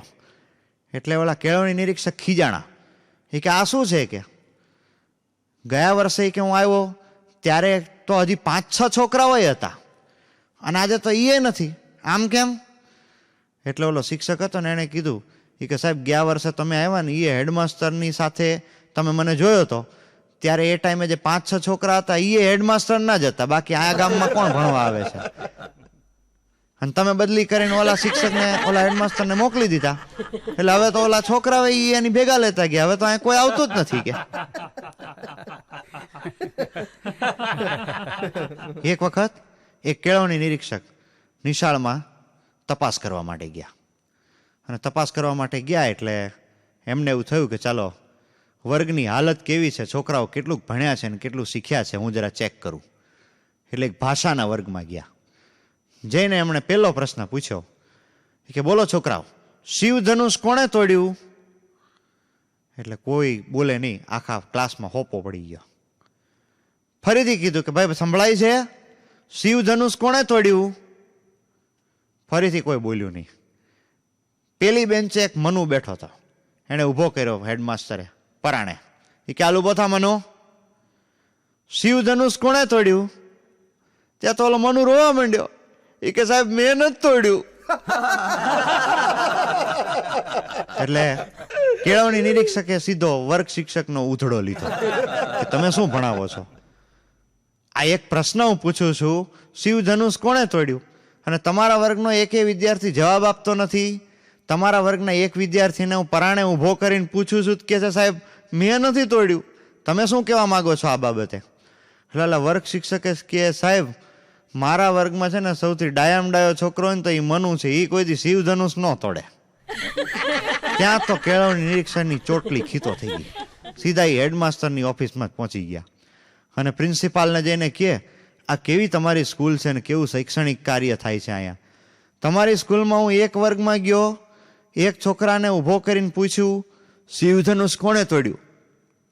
તો એ રોવા માંડ્યો ને રોતો રોતો કે સાહેબ મેં નથી તોડ્યું. વર્ગ શિક્ષક કે છે એ ડાયો છોકરો છે, એ ન તોડે. તમે શું કહેવા માંગો છો? આચાર્ય કે સાહેબ હું તો એટલું જાણું છું કે મારી આખી નિશાળમાં જો સૌથી હોજામાં હોજો છોકરો હોય ને તો એ મનુ છે, એ કોઈ દી શિવધનુષ તો નો જ તોડે. સાહેબ તો ધુઆ થઈ ગયા. તાત્કાલિક જિલ્લા શિક્ષણ અધિકારીને ફોન કર્યો અને ફોન કરીને કીધું કે કઈ રીતનું શિક્ષણ આ ક્લસ્ટરની અંદર ચાલે છે, તમે જરા તપાસ તો કરો. એટલે કે શું થયું? એ કે મારે અર્જન્ટ મેસેજ આપવાનો હતો. એ કે બોલો. એ કે આજે હું એક સ્કૂલમાં તપાસ કરવા માટે ગયો, એક વર્ગની અંદર ગયો, એક છોકરાને ઊભો કર્યો અને પૂછ્યું શિવધનુષ કોણે તોડ્યું? તો એ મારો બેટો રોવા માંડ્યો ને રોતો રોતો કે સાહેબ શિવધનુષ મેં નથી તોડ્યું. એના વર્ગ શિક્ષકને કીધું તો કે એ ડાયો છોકરો છે, એ ન તોડે. એના આચાર્યને પૂછ્યું તો કે એ હોજામાં હોજો છે, એ તો કોઈ દિવસ તોડે જ નહીં. હવે આમાં કે તમારું શું કહેવું છે? જિલ્લા શિક્ષણ અધિકારી આટલું સાંભળીને પછી એમ પૂછ્યું કે આમાં અર્જન્ટ મેસેજ કયો હતો? અરે કે આટલું જ પૂછવા માટે ફોન કર્યો હતો. જિલ્લા શિક્ષણ અધિકારી કે શિવધનુષ તૂટી ગયું એટલી બાબતમાં તમે મને ફોન કરીને ડિસ્ટર્બ કરો છો? એ કે મારે નખ કાપતા કાપતા ઊભું થવું પડ્યું કે આ ક્યાંથી હાલે કે. અને તમે ચિંતા કરોમાં, એ તો શિવધનુષ કોઈક છોકરાએ ભાંગી નાખ્યો છે, તે તો આચાર્ય નવું વસાવી લેશે સ્કૂલના ભંડોળમાંથી. આ સાંભળીને ઓલા સીધો ફોન જ પછાડ્યો કેળવણી નિરીક્ષકે. એ તો નીકળી જ ગયા કે મારે કઈ પૂછવું જ નથી. તોય વળી ગામમાં જતા હતા સરપંચ મળ્યા. સરપંચને એને બધી વાત કરી કે તમારા ગામની નિશાળની મેં તપાસ કરી, એક વર્ગમાં ગયો, પ્રશ્ન પૂછ્યો શિવધનુષ કોણે તોડ્યું? તો પેલા તો કોઈ જવાબ જ ન આપ્યો. એક છોકરાને પરાણે ઊભો કર્યો, તે રોવા માંડ્યો કે સાહેબ મેં નથી તોડ્યું. વર્ગ શિક્ષક કે એ ડાયો છોકરો છે, પ્રિન્સિપાલ કે એ હોજામાં હોજો છોકરો છે, શિક્ષણાધિકારી કે શિવધનુષ નવું વસાવી લેશે. આમાં તમારું શું કહેવું છે? ઓલા સરપંચ કે સાહેબ પહેલી વાત તો છે ને તમારે આવી ગામડાની નિશાળની અંદર છે ને પેલા શિવધનુષ જેવા મોંઘા સાધનો જ નો વસાવા દેવાય કે. તેમ છતાં ભાંગી નાખ્યું હશે તો હું જોઈ લઈશ, એવું હશે તો નવું વસાવડાવી દેશું, એમાં તમે ચિંતા કરો માં. એમાં તમે તમારા સરકારી ભંડોળમાંથી કાંઈ નહીં લઈ, બસ કે હવે તમે જતા રહ્યો. એટલે કહેવાનો મતલબ અત્યારના બાળકો બધા આવા અઘરા થઈ ગયા છે. એક વખત નિશાળમાં એક શિક્ષકે પ્રશ્ન પૂછ્યો, એક છોકરીને પ્રશ્ન પૂછ્યો ઊભી કરીને, બેટા મોટી થઈને તું શું બનીશ? ઓલી છોકરી કે સાહેબ ડોસી બનીશ, ડોસી. એક વખત એક શિક્ષક પ્રાર્થનામાં સમજાવતા હતા કે મિત્રો આપણે રોજ પ્રાર્થના કરવી જોઈએ. પ્રાર્થનાથી મનને શાંતિ મળે છે અને પ્રાર્થના ઈશ્વરની કરવાથી આપણી બધી જ મનની મુરાદો પૂરી થાય છે. જો તમે સાચા દિલથી ઈશ્વરને પ્રાર્થના કરશો તો ઈશ્વર તમારી મુરાદ જરૂર પૂરી કરશે, તમારી જે ઈચ્છા હશે એ બધી પૂરી કરશે. ત્યાં એક જણ ઊભો થયો, એ કે સાહેબ તમારી વાત હાવ ખોટી છે. એ કે કેમ? એ કે સાહેબ જો ખરેખર સાચા દિલથી કરેલી પ્રાર્થના ઈશ્વર સાંભળતો હોત ને તો મારી પ્રાર્થના સંભળાણી હોત ને તો તમારા જેટલા શિક્ષકો અહીંયા સ્ટાફના હાજર છે ને એમાંથી એકેય અત્યારે અહીંયા હાજર જ ન હોત કે. પણ બધા હામાં છે એટલે કાંઈ કે મારી પ્રાર્થના સંભળાતી નથી ને કાંઈ સાચા દિલની પ્રાર્થના ભગવાન સાંભળતો નથી. શિક્ષકે બિચારા નીચે બેસી ગયા. આવા અઘરા બાળકો આજના જમાનામાં. એક વખત પરીક્ષામાં એક શિક્ષકે પ્રશ્ન પૂછ્યો કે પડકાર એટલે શું, ચેલેન્જ એટલે શું, એક વાક્યમાં જવાબ આપો. એક વિદ્યાર્થીએ આખું પેપર કોરું મૂકી દીધું અને છેલ્લે લખ્યું તારામ તેવડો મને પાસ કરી દે લે. આવા અઘરા છે અત્યારના બાળકો, શું કરીએ આપણે. પણ મિત્રો, આ તો બધી રમૂજની વાતો છે.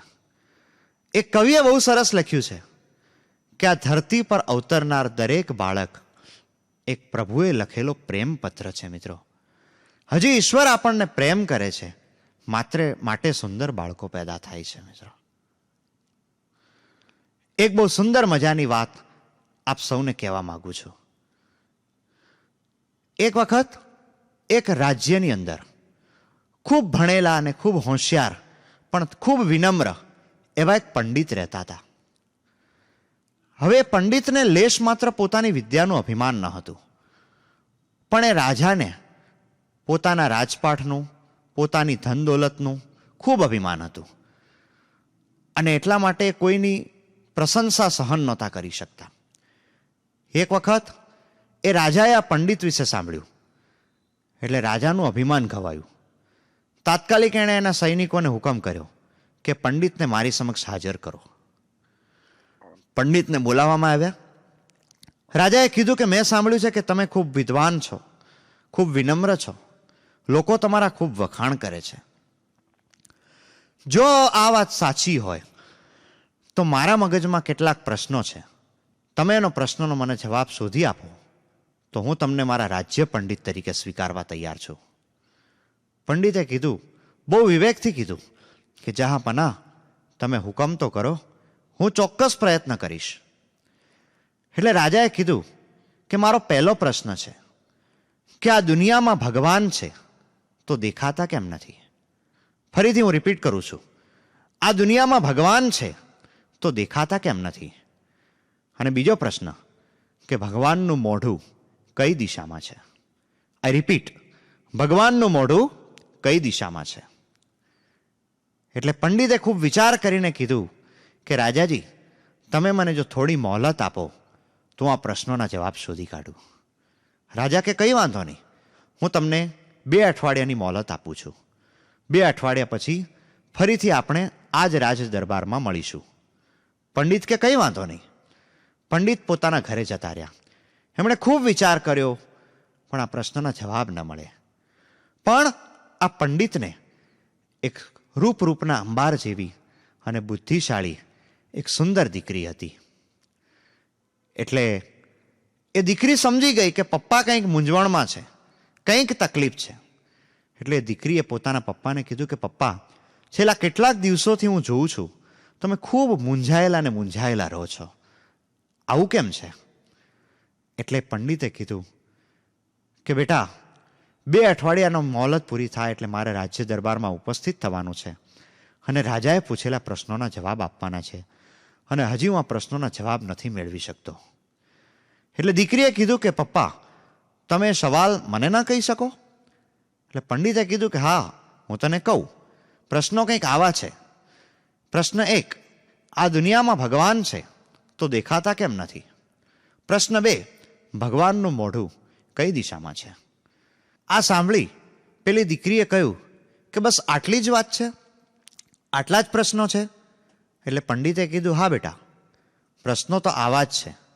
પેલી દીકરીએ કીધું પપ્પા, તમે બિલકુલ ચિંતા ના કરો, આ પ્રશ્નોના જવાબ હું આપીશ. પંડિતે કીધું કે જેવી રાજાની મોહલત પૂરી થશે હું તને રાજ દરબારમાં લઈ જઈશ.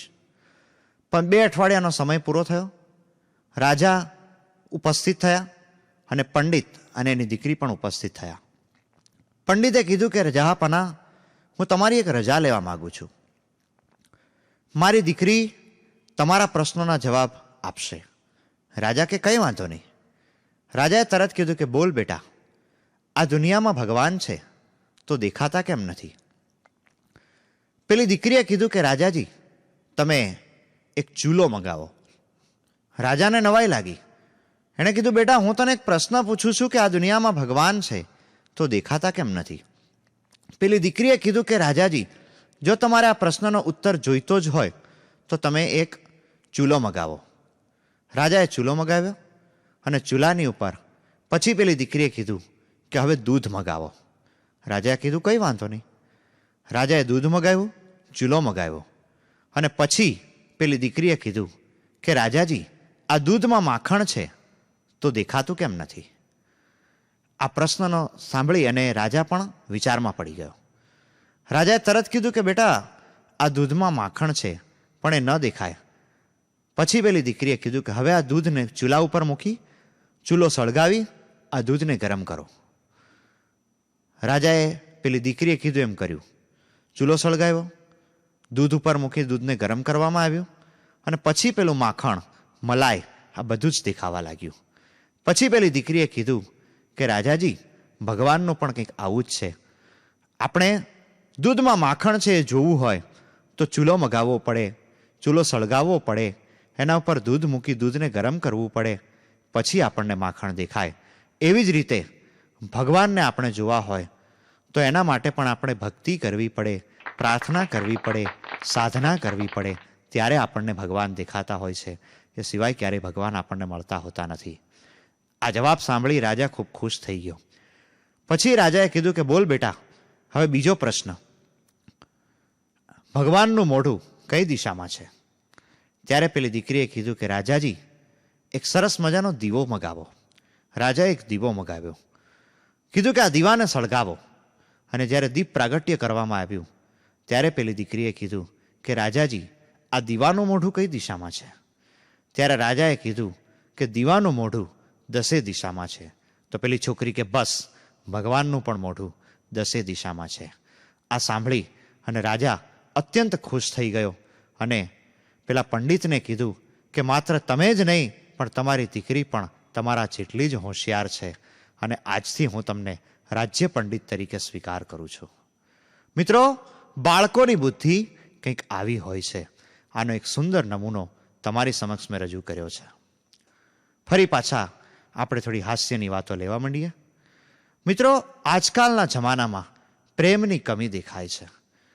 પ્રેમ વિશે એવું કહેવાનું મન થાય, प्रेम परिचय को पहचान बना देता है, वीराने को गुलिस्तान बना देता है. प्रेम परिचय को पहचान बना देता है, वीराने को गुलिस्तान बना देता है. मैं आप बीती कह रहा हूं गैरों की नहीं, प्रेम इंसान को भगवान बना देता है. પણ આજકાલ તો પ્રેમ કેવા થઈ ગયા છે મિત્રો. એક વખત એક પતિ અને પત્ની આબુ અંબાજી ફરવા માટે ગયા. આબુ અંબાજી ફરતા ફરતા એમણે જોયું કે નખી તળાવ આગળ એક વૃક્ષ હતું અને ત્યાં બધા લોકો ફરતા હતા. પણ એ વૃક્ષ ઉપર એક હંસલો અને હંસલી બેઠા બેઠા ચાંચમાં ચાંચ પરોવીને બેઠેલા હતા. એટલે થોડી વાર તો આ કપલ ત્યાં ઊભું રહ્યું અને જોયું. ખૂબ મજા આવી. અડધી પોણી કલાક પછી ફરીથી આ કાકા અને કાકી ફરીથી એ જ વૃક્ષ પાસેથી પસાર થયા. એટલે પેલા કાકાએ તરત કીધું કાકીને કે જોઈ લે કેટલો પ્રેમ છે. હંસલો અને હંસલી આપણે અડધી પોણી કલાક પહેલાં નીકળ્યા ત્યારે પણ ચાંચમાં ચાંચ પરોવીને બેઠા હતા અને હજી પણ તમે જુઓ કે હંસલો અને હંસલી ચાંચમાં ચાંચ પરોવીને બેઠા છે. ત્યારે પેલા કાકીએ કીધું કે તમે જરા બરોબર જોવો તો ખરા. તો કે કેમ? હંસલીની છે ને હંસલો બદલાઈ ગયો છે. આજકાલના પ્રેમ બધા આવા થઈ ગયા છે. એક વખત હું માર્કેટમાં ગયો, ત્યાં મેં એક માસીને જોયા. એટલે જોયું તો ચાંદલો એમનો બહુ સરસ મજાનો મોટો મોટો ચાંદલો હતો. 2 દિવસ પછી મેં એ જ માસીને એ જ માર્કેટમાં જોયા. ચાંદલો થોડોક નાનો થઈ ગયો હતો. ફરી પાછા 2-4 દિવસ ને ફરીથી એ જ માસીને એ જ માર્કેટમાં જોયા તો ચાંદલો હજી નાનો થઈ ગયો હતો. એટલે મેં કીધું માસી, તમારો ચાંદલો કેમ નાનો થતો જાય છે? મને કે અરે બેટા, તારા માસાની તબિયત ક્યાં હારી રહી છે મને કે. એટલે મેં કીધું ખરેખર આ તો બહુ દુઃખની વાત કહેવાય. પછી 2 મહિના પછી એ જ માસીને ફરીથી માર્કેટમાં જોયા. એટલે મેં જોયું તો ચાંદલો પાછો મોટો થઈ ગયો હતો, રૂપિયાના સિક્કા જેવડો થઈ ગયો હતો. એટલે મેં કીધું, શું માસી, મારા માસાની તબિયત તો સારી થઈ ગઈ ને? મને કે ના રે ના બેટા, તારા માસા તો વયા ગયા ને પછી બદલાવી નાખ્યા કે બીજા માસા આવી ગયા અત્યારે, એટલે ચાંદલો પાછો મોટો થઈ ગયો. પુરુષો બધા ચાંદલા જેવા સસ્તા થઈ ગયા છે. બોલો. એક વખત એક યુરોપિયન ભારતમાં આવ્યો હશે, એટલે એ યુરોપિયને એક પુરુષને અને એક સ્ત્રીને જોયા, એટલે બે પતિ પત્ની હતા. એટલે એણે પૂછ્યું એ યુરોપિયને પેલા બેનને, હુ ઇઝ ધીસ ગાય? પેલા બેને ઉપાડીને ઝાપટ મારી દીધી. એ કે મૂર્ખના સરદાર, મારા બળદિયાને તું ગાય કે છો? એ બેનને બિચારાને ખબર ન હોય ને, ગાય એટલે યંગ જે છોકરો હોય જુવાન, એને અંગ્રેજીમાં ગાય કહેવાય, પણ એ બેનને એ ખબર નહોતી. કેટલી વખત ભાષાના હું વાત કરું ને એવા લોચા અમુક ટાઈમે થઈ જતા હોય છે. એટલે કહેવાનો મતલબ કે આજકાલના પ્રેમ કેવા થઈ ગયા છે મિત્રો. એક વખત એક પતિ અને પત્ની એક જગ્યાએ ફરવા ગયા. ત્યાં એમણે જોયું તો એક કૂવો હતો અને કૂવાની આસપાસ ભીડ જામેલી હતી. ભીડ જામેલી હતી, એમાં બધા શું કરતા હતા, પોતાના ખીચામાંથી રૂપિયો, 8 આના 2 રૂપિયા કાઢી અને કૂવામાં નાખતા હતા અને હાથ જોડીને કંઈક પ્રાર્થના કરતા હતા. એટલે આ પતિ પત્ની હતા, એણે તરત પ્રશ્ન પૂછ્યો કોકને કે ભાઈ આ શું છે? એટલે ઓલાએ કીધું કે આંધળો છો, જોતો નથી? આ કૂવો છે, આજુબાજુમાં લોકો ઊભા છે, બધા પોતપોતાના ખીચામાંથી પૈસા કાઢી કાઢી નાખે છે, અને તું પાછો અમને એમ પૂછે આ શું છે? પણ એ કેમ નહીં, પણ આવું બધા શું કામ કરે છે? એ કે એવી માન્યતા છે કે આ કૂવાના કાંઠે તમે ઊભા રહ્યો અને એમાં કૂવામાં પૈસા નાખો, અને પૈસા નાખીને પછી હાથ જોડીને જે ભગવાન પાસે માગો ને એ માન્યતા તમારી ફળી જાય, જે માંગણી હોય ને તરત જ પૂરી થઈ જાય. એટલે કે ભલે. આ સાંભળીને એના પતિને પણ ઈચ્છા થઈ કે હું કંઈક માગું. એટલે એના પતિ અને પત્ની બંને કૂવા પાસે ગયા. એટલે એના પતિએ ખીચામાંથી રૂપિયાનો સિક્કો કાઢ્યો, એ કૂવામાં નાખ્યો અને નાખીને 2 હાથ જોડીને ભગવાન પાસે કંઈક માગ્યું. હજી આ વાત આ ઘટના ચાલુ જ હતી ત્યાં પેલા બેનને પણ મન થયું કે હું કંઈક માગું. એટલે એણે હજી પાકીટ ખોલ્યું, ખોલીને એમાંથી રૂપિયાનો સિક્કો કાઢીને રૂપિયાનો સિક્કો કૂવામાં નાખવા જાય ને એ પહેલા એ બેન જ આખા કૂવામાં પડી ગયા. એટલે ઓલો પુરુષ જે હતો ને એ કૂવાના કાંઠે ઊભો કે હવે એ કે આ માન્યતા ખરેખર મને તો સાચી લાગી હો, કે તમે જે રૂપિયાનો સિક્કો નાખીને માગો ને તાત્કાલિક તમને મળે. હું એનો પાક્કો સાક્ષી બની ગયો. લ્યો, આજકાલના પ્રેમ બધા આવા થઈ ગયા છે મિત્રો. એક વખત અકબર અને બિરબલ જંગલની અંદર શિકાર કરવા માટે જઈ રહ્યા હતા. શિકાર કરતા કરતા એક જગ્યાએ એમણે જોયું કે એક ખાબોચિયું હતું. એ ખાબોચિયાની અંદર થોડુંક પાણી ભરેલું હતું અને એ થોડા પાણીની અંદર એક નર પક્ષી અને એક માદા પક્ષી બંને મરેલા પડ્યા હતા. બંનેના ડેડ બોડીઝ હતા. આ જોઈ બંનેને ખૂબ નવાઈ લાગી. એટલે અકબર હતા, અકબર રાજા, એણે બિરબલને કીધું, શું કીધું કે નહીં પારાથી ખોસલા, નહીં બદન પે બાણ, નહીં પારાથી ખોસલા, નહીં બદન પે બાણ, કિત બિધ બિરબલ છોડ દે ઇસ યુગલને પ્રાણ. કે છે કે શરીર ઉપર કોઈ બાણનું નિશાન નથી, આસપાસ કોઈ પારધી નથી, તો પછી બિરબલ તું તો બુદ્ધિશાળી છો, તો જવાબ આપ કે આ પ્રેમી યુગલના પ્રાણ કેવી રીતે જતા રહ્યા હશે? આ સાંભળી અને જોજો બિરબલ શું જવાબ આપે છે.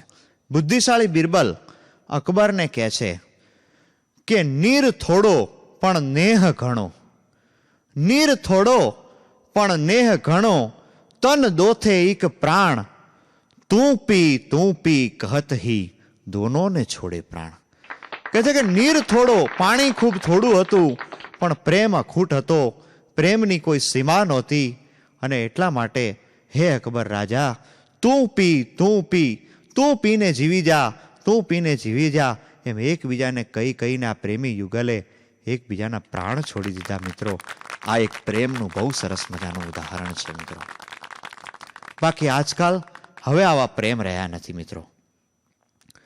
હવેના પ્રેમ કેવા છે એના ઉદાહરણ તમને થોડા આપું તો એટલું જ કહેવાનું મન થાય, સમજદાર પત્ની, ઈમાનદાર પતિ, ભૂત અને ભગવાન, આ બધા વિશે ઘણું સાંભળ્યું છે પણ કોઈ અનુભવ થતો નથી. એક વખત જંગલની અંદર એક ઉંદેડો ઊંધ ગલોટીએ ચડી ગયો, ઠેકડા મારવા માંડ્યો. કારણ કે સિંહના લગ્ન થતા હતા. એટલે કોકે કીધું કે સિંહના લગ્ન થાય એમાં તું કાં આટલો બધો ઊંધ ગલોટીએ ચડી ગયો છો? એટલે ઉંદેડો કે આપણા ભાઈના લગ્ન છે. બોલો કે સિંહ કેવી રીતે તારો ભાઈ હોય? કે નહીં, આપણા ભાઈના જ લગ્ન છે. અરે પણ કેવી રીતે? કે સિંહ કાંઈ થોડો તારા મામા માસીનો ન થતો હોય, કે એના લગ્ન થતા હોય, એમાં તું કાં આટલો બધો ઊંધ ગલોટીએ ચડી ગયો ને આટલો બધો ઠેકડ થયો છો? એટલે ઉંદેડો કે ભાઈ મારા ભાઈના જ લગ્ન છે. કોકે સિંહને જઈને કીધું કે ભાઈ આ ઓલો ઉંદેડો દેખાય ને નકરો ઠેકડ થયો છે અને કહે છે કે સિંહ મારો ભાઈ છે. કેવી રીતે? સિંહે 3 પડકારા કર્યા ત્યાં તો ઉંદેડાએ જવાબ દીધો. સિંહે કીધું કે એલા તું મારો ભાઈ કેવી રીતે થઈ શકે? ઉંદેડો કે સિંહ ભાઈ અમારા લગ્ન નહોતા થયા ને ત્યારે અમે સિંહ જ હતા. એક વખત એક કાકા વાળંદની દુકાને ગયા. વાળંદની દુકાને જઈને કે વાળ કાપી દે. એટલે વાળંદે કીધું કે કાકા કેવા વાળ કાપવા છે? એટલે ઓલા કાકાએ કીધું તાર કાકીના હાથમાં ન આવે ને એવા વાળ કાપી દે. એ કેવો બિચારો ઊંધ ગલોટીએ ચડી ગયો છે. એક વખત એક બેન એના પાડોશીને ને ગયા. જઈને કે બેન મને તમારું વેલણ આપો ને થોડીક વાર. એટલે ઓલી બેને કીધું કે વેલણ આપું તો ખરી પણ 5 મિનિટમાં પાછું દઈ જાજે. તો કે કેમ? કે હમણાં તારા ભાઈ જમવા આવવાના છે. લે હવે તો શું છોકરા છોકરીઓ જોવા જાય એકબીજાને, જોવા જવાના રિવાજ થઈ ગયા છે. અને હું માનું છું મિત્રો કે ખરેખર એ રિવાજ સારા છે. શા માટે? કારણ કે પહેલા એવા રિવાજ હતા કે દીકરો અને દીકરી એકબીજાને જોવે પણ નહીં. જ્યારે લગ્ન થાય ને તે દિવસે સવારે જોવે, ત્યાં સુધી એકબીજાને જોઈ પણ નહોતા શકતા. પણ અત્યારે જમાનો એવો છે કે એકબીજાને જોઈને અને મળીને નક્કી કરે છે. ખરેખર એ વસ્તુ સારી છે. કારણ કે જેની સાથે તમારે આખી જિંદગી કાઢવાની છે એ વ્યક્તિ શું છે, કેવી છે, એ તમારે જાણવું અને જોવું જરૂરી છે. પણ એ ત્યારે જ શક્ય બને જો તમે એકબીજાને સંપર્ક કરો, એકબીજાને ફોન કરો, એકબીજાને હળતા મળતા રહો, તો જ તમને એકબીજાના સ્વભાવનો ખ્યાલ આવે. અને એકબીજાના સ્વભાવનો તમને ખ્યાલ આવે તો અને તો જ તમે એકબીજા સાથે જિંદગી કાઢી શકશો કે કેમ તેનો નિર્ણય તમે લઈ શકતા હો છો મિત્રો. હવે આવું એક ઇન્ટરવ્યૂ ચાલતું હતું. એક જગ્યાએ એક છોકરો અને છોકરી બે સામસામે બેઠા હતા. એટલે છોકરાએ છોકરીને કીધું કે તને રસોઈ બનાવતા આવડે છે? તો કે હા. એ કે બોલ ચણાના લોટમાંથી શું બને? તો ઓલી છોકરી કે મોહનથાળ થાય. છોકરો કે હજી કાંઈક થાય. છોકરી કે ફાફડા થાય. છોકરો કે હજી કાંઈક થાય. છોકરીનો પછી મગજ ગયો કે છે ને તારા બાપનું 12મું થાય. એક વખત એક છોકરાએ છોકરીને પ્રશ્ન પૂછ્યો કે આપણે લગ્ન કરીએ પણ લગ્ન કરી લીધા પછી તારા બાપાની એટલી તો તેવડ છે ને કે કરિયાવારમાં તને કાર આપી શકે? ઓલી છોકરી કે મારા બાપાની તો કાર આપવાની નહીં, પ્લેન આપવાની તાકાત છે. પછી તારા બાપની એરપોર્ટ બનાવવાની તાકાત છે? એક છોકરીએ ઇન્ટરવ્યુમાં છોકરાને કીધું કે તમને કોઈ પણ પ્રકારનું વ્યસન છે? ઓલો છોકરો કે ના. તમાકુનું વ્યસન છે? તો કે ના. બીડીનું વ્યસન છે? તો કે ના. ફાંકીનું વ્યસન છે? તો કે ના. તો એ કે ફાંકીનું વ્યસન હોત તો ચાલત, કારણ કે મને પણ છે. બંનેને ચાલત 135 વાળી.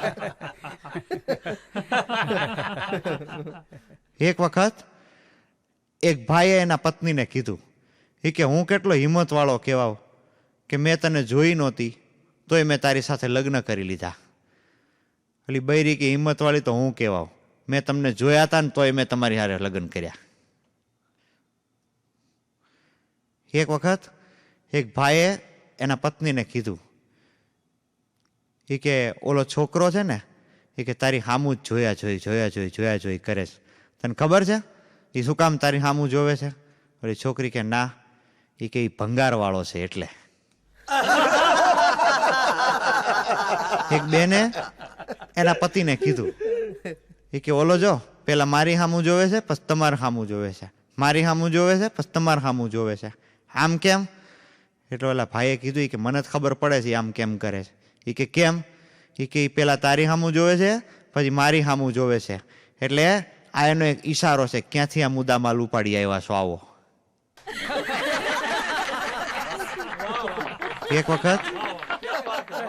એક જંગલની અંદર એક માણસ જતો હતો. સામેથી એને ચુડેલ મળી. હા હા હા હા હા હા કરીને ચુડેલે તો અંબોડો છોડ્યો ભાઈ. એટલે આ માણસ હતો એ તો ઊભો રહીને બીડી માંડ્યો ફૂંકવા. ચુડેલ ગોટે ચડી ગઈ કે આ હું? એટલે એને તરત ઓલા માણસને પૂછ્યું કે તને ખબર છે હું ડાકણ છું? એ કે હા. તોય તને કે બીક નથી લાગતી? કે ના રે ના. એ કે કેમ? એ કે મૂવી મારા લગ્ન થઈ ગયા છે હમણાં. કે તું મારી ઘરે આવ્યો ને મારી ઘરવાળી કે અંબોડો છોડે ને તો તું ફાટી પડી કે એ બધી કે મારી ઘરવાળીનો અંબોડો છે. એક વખત એક ભાઈ ઓફિસેથી ઘરે આવ્યા એટલે એની પત્નીને કીધું કે તે મારું પેન્ટ સીવ્યું? એની પત્ની કે તમે જુઓ છો મારી તબિયત સારી નથી અને તમે ક્યાં પેન્ટ સીવવાની વાતું કરો છો? એ કે તમારે પેલા પેન્ટ છે કે હું છું? એનો ધણી કે મારે બજારમાં જવું છે. એ તારા વગર જઈ હગાય પણ તમારી સમજદારી માટે ખરેખર મને માન થાય, તમારા બધાની સમજદારી માટે. એક વખત એક છોકરાએ એને મમ્મીને પૂછ્યું. એ કે હે મમ્મી પરી ઉડે? એને મમ્મી કે હા બેટા ઉડે ને. પણ કે આવું કેમ પૂછસ? એ કે મમ્મી આજ સવારે છે ને આપણી કામવાળીને મારા પપ્પા એમ કહેતા હતા કે તું તો પરી જેવી લાગે છે. એની મમ્મી કે એમ? તો હવે એ કાલ સવારે ઉડી જ જાય જોજે. કે એક વખત એક બેન સવારના પોરમાં ઉઠી અને જીભે ચાંદલા કરતા હતા. ચોખા ચોડ્યા ને ચાંદલા કર્યા ને આ બધું કરતા હતા. એટલે એનો ધણી પથારીમાં હૂતો જોવે. એ કે આ શું કરે સવારના પોરમાં? એટલે એણે એને પૂછ્યું કે એલી આ શું કરસ તું? એ કે કાંઈ નથી કરતી. એ કે કાંઈ નથી કરતી? હું ક્યારનો કે હું જોઉં છું. તું ઉઠી જીભે ચાંદલા કર્યા ચોખા ચોડ્યા આ બધું શું છે? કે એટલે કે નહીં કાંઈ નથી કરતી. કે નહીં કે કાંઈક કામણ ટોમણ કરતી હતી. બોલ શું કરે છે? કે એવું કહેતા નહીં હો, હું કાંઈ નાસ્તિક વાસ્તિક નથી તમારા જેવી. કે ખાલી મને એમ કહો કે આજે તિથિ કઈ છે? એટલે કે દશેરા. તો કે બસ શસ્ત્ર પૂજા કરતી હતી. કારણ કે આ બેનોનું શસ્ત્ર ખરું ને જીભ. એક વખત એક ભાઈને નીંદરમાં લગ્ન થતા હતા. ઘણા શું છે આમ લગ્ન ન થતા હોય ને ક્યાંય મેળ ન પડતો હોય એટલે પછી નીંદરમાં લગ્ન થાય. એટલે નીંદરમાં લગ્ન થતા હતા. નીંદરમાં હસ્તમેળાપ થયો. પણ હસ્તમેળાપ કરવા માટે જ્યાં હાથ લંબાવ્યો ઊંઘમાં ત્યાં હાથ નીચે આવી ગયો. નીચે આવ્યો ને વીછી બેઠો હતો એને તરત ફટ કરતો ઉપાડી લીધો. એક વખત એક ડાકણે દરવાજો ખખડાયો એક ભાઈના ઘરનો ટક ટક કરતો. એટલે ઓલા ભાઈ કે કોણ છે? એ કે હું ડાકણ છું, ખોલ. અને બહાર આવ્યો. એટલે ઓલો માણસ કે ના રે ના તું તો ભૂત છો, ડાકણ છો, તારે ક્યાં બંધન નડે? તું અંદર આવતી રહે ને. એ કે ના રે ના અંદર આવું હું કેમ? એ કે અંદર તારી બૈરી છે. ચુડેલો નહીં ખબર પડી ગઈ બૈરા હોય ને ન જવાય. એક વખત એક ભાઈ ઊંઘતો હતો. ઊંઘમાં કોણ જાણે શું થયું તેણે પલંગને પાટું મારી દીધું. એટલે પાંગત બાંગત તૂટી ગઈ. એટલે એની પત્નીએ ઉઠાડી કે આ શું કર્યું? એ કે એલી તું તો હાવ કેવી છો? તો કે કેમ? એ મારું સપનું તોડી નાખ્યું તે. કે તો કે કેમ સપનું શું આવ્યું હતું? એ કે સપનું એવું હતું કે આપણે કરોડપતિ થઈ ગયા, સરસ મજાનો ગાડી બંગલો લીધો અને હું તો કે ગાડી લઈને માઉન્ટ આબુ ફરવા ગયો. કે અને ફરવા ગયો અને સરસ મજાનો નખી તળાવ ને બધે ફર્યો અને હાઈ ક્લાસ ફરીને પાછો આવતો હતો. કે પાછો આવતો હતો ને કે ત્યાં બ્રેક મારવા ગયો ત્યાં જોરથી કે પાટું મરાઈ ગયું પલંગને, પાંગટ તૂટી ગઈ.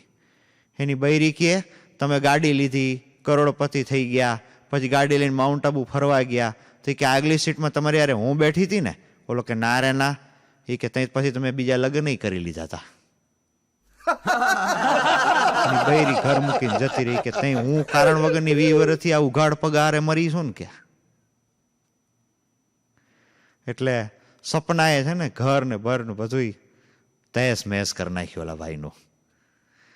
એટલે પ્રેમ અત્યારના આવા થઈ ગયા છે મિત્રો. હજી થોડા ઉદાહરણ તમને આપું. એક વખત એક ભાઈએ એના મિત્રને કીધું કે આજ તું મારે ત્યાં જમવા આવજે. એટલે ઓલાએ કીધું કે આવું તો ખરો પણ તારી પત્નીને જ ખબર છે ને કે આજે હું તારે ત્યાં જમવા આવવાનો છું. એ કે હા ભાઈ હા એમાં જ કે આજે સવારે 1.5 કલાક માથાકૂટ થઈ મારે એની આ રહી. કે એક વખત એક ભાઈએ એના મિત્રને જોયો તો કે હાવ બિચારો ઉદાસ થઈને બેઠો હતો. એટલે ઉદાસ થઈને બેઠો હતો એટલે ઓલાએ કીધું કે હું ઉદાસ થઈને બેઠો છું. એ કે આ જોને કે અમારે બે માણસને બોલવાનું થઈ ગયું. તો એમાં કે મારી બૈરી એમ કે છે કે 30 દી સુધી કે હવે તમારે મારી યારે બોલવાનું નહીં. તો લોકો એ તો ખરેખર ખુશીની વાત કહેવાય. તો કે કેમ? કે 30 દી સુધી બૈરા ન બોલે સારું ને, આપણે શું વાંધો કે. એટલે ઓલો કે ભાઈ પણ તકલીફ એ છે કે આજે 30મો દિવસ છે. એક વખત એક શેઠની કામવાળી શેઠ હારે ભાગી ગઈ. એટલે શેઠાણી પાસે બધા ખરખરો કરવા આવ્યા ને કેવા આવ્યા કે ખરેખર અમને બહુ દુઃખ થયું કે તમારી કામવાળી યારે તમારા પતિ ભાગી ગયા. ઓલી શેઠાણી કહે કે આ હોય કે આવી કામવાળી બીજાને મળે નહીં કોઈ દી. કે ધણી વિયોગી એની કઈ ચિંતા જ નહીં. આવા આજકાલના માણસો. એક વખત એક શેઠને કામવાળી યારે પ્રેમ થઈ ગયો. એટલે નક્કી કર્યું કે હવે આપણે લગ્ન કરવા છે. લગ્ન કરી લીધા. એટલે પછી કોકે કીધું કે એની બેનપણીએ કીધું કે ખૂબ ખૂબ અભિનંદન. ઓલા બેનને કે પેલા તું કામવાળી હતી, હવે તું શેઠાણી બની ગઈ. ખરેખર કે તને તો ધન્યવાદ મળવા જોઈએ, ખૂબ આનંદ થવો જોઈએ તને. એ કે આનંદ શું થાય? કે કામ તો બધું એનું જ રહ્યું ઘરનું, કે ખાલી પગાર બંધ થયો. વચ્ચે એક નાની શાયરી તમને બધાને કહેવા માંગુ છું. હસતે હસતે ગુજરા જમાના યાદ આને લગા. હસતે હસતે ગુજરા જમાના યાદ આને લગા. ગુલ તો ગુલ સારા ગુલશન મુસ્कुराने लगा. गुल तो गुल सारा गुलशन मुस्कुराने लगा. એક વખત એક જણ મુંબઈ જતો હતો. એટલે એની પત્નીએ કીધું કે મુંબઈ જાવ છો? તો કે હા. તો કે ધ્યાન રાખજો, સાવ ભોળા છો તમે, કોઈ છેતરી ન જાય. એનો ધણી કે હવે કોણ છેતરી જવાનું, મારા હાહુએ કે બાકી રહેવા દીધું જ. શરૂઆતમાં જ મને છેતરી લીધો કે તારી યારે પરણાવીને. તે દિન હું તો કે નકરો ટુવાલ પહેરીને ટાંકા ધોઉં છું. એક વખત હું બસમાં બેસીને જતો હતો. મેં જોયું કે હારી બસ હાવ ખખડી ગયેલી. દંડલોપ નીકળી ગયો તો સીટનો, અને કોઈ પણ પ્રકારના ઠેકાણા જ નહોતા. પડદા બધા ફાટેલા તૂટેલા અને અમુક જગ્યાએ નીકળી ગયેલા. એટલે મને હાસ્ય કલાકાર તરીકે મન થયું કે હું કંડક્ટરની મસ્કરી કરું. એટલે મેં કંડક્ટરને કીધું, મેં કીધું હવે આ ખટારો ક્યારે ઉપાડો તારે? મન કે કચરો ભરાય એટલે તરત જ. ધરમથી હાવ મૂંગો થઈ ગયો, એક અક્ષર બોલી નહોતો શકતો. એક વખત મારે બસમાં જવું હતું. તો મેં જોયું બસની અંદર ખૂબ જાણે ઘેટા બકરાની જેમ માણસો ભર્યા હતા. મારે ખૂબ દોડીને ચડવું પડ્યું. દોડીને ચડીને મારાથી હાંફતા હાંફતા એમ બોલાઈ ગયું ભૂલથી. કાળા ખરેખર પ્રાણી સંગ્રહાલયમાં જેમ પ્રાણીઓ ભર્યા હોય ને એમ માણસો ભર્યા છે આ બસમાં. કંડક્ટર મને કે આ એક ગધેડાની કમી હતી અમારે.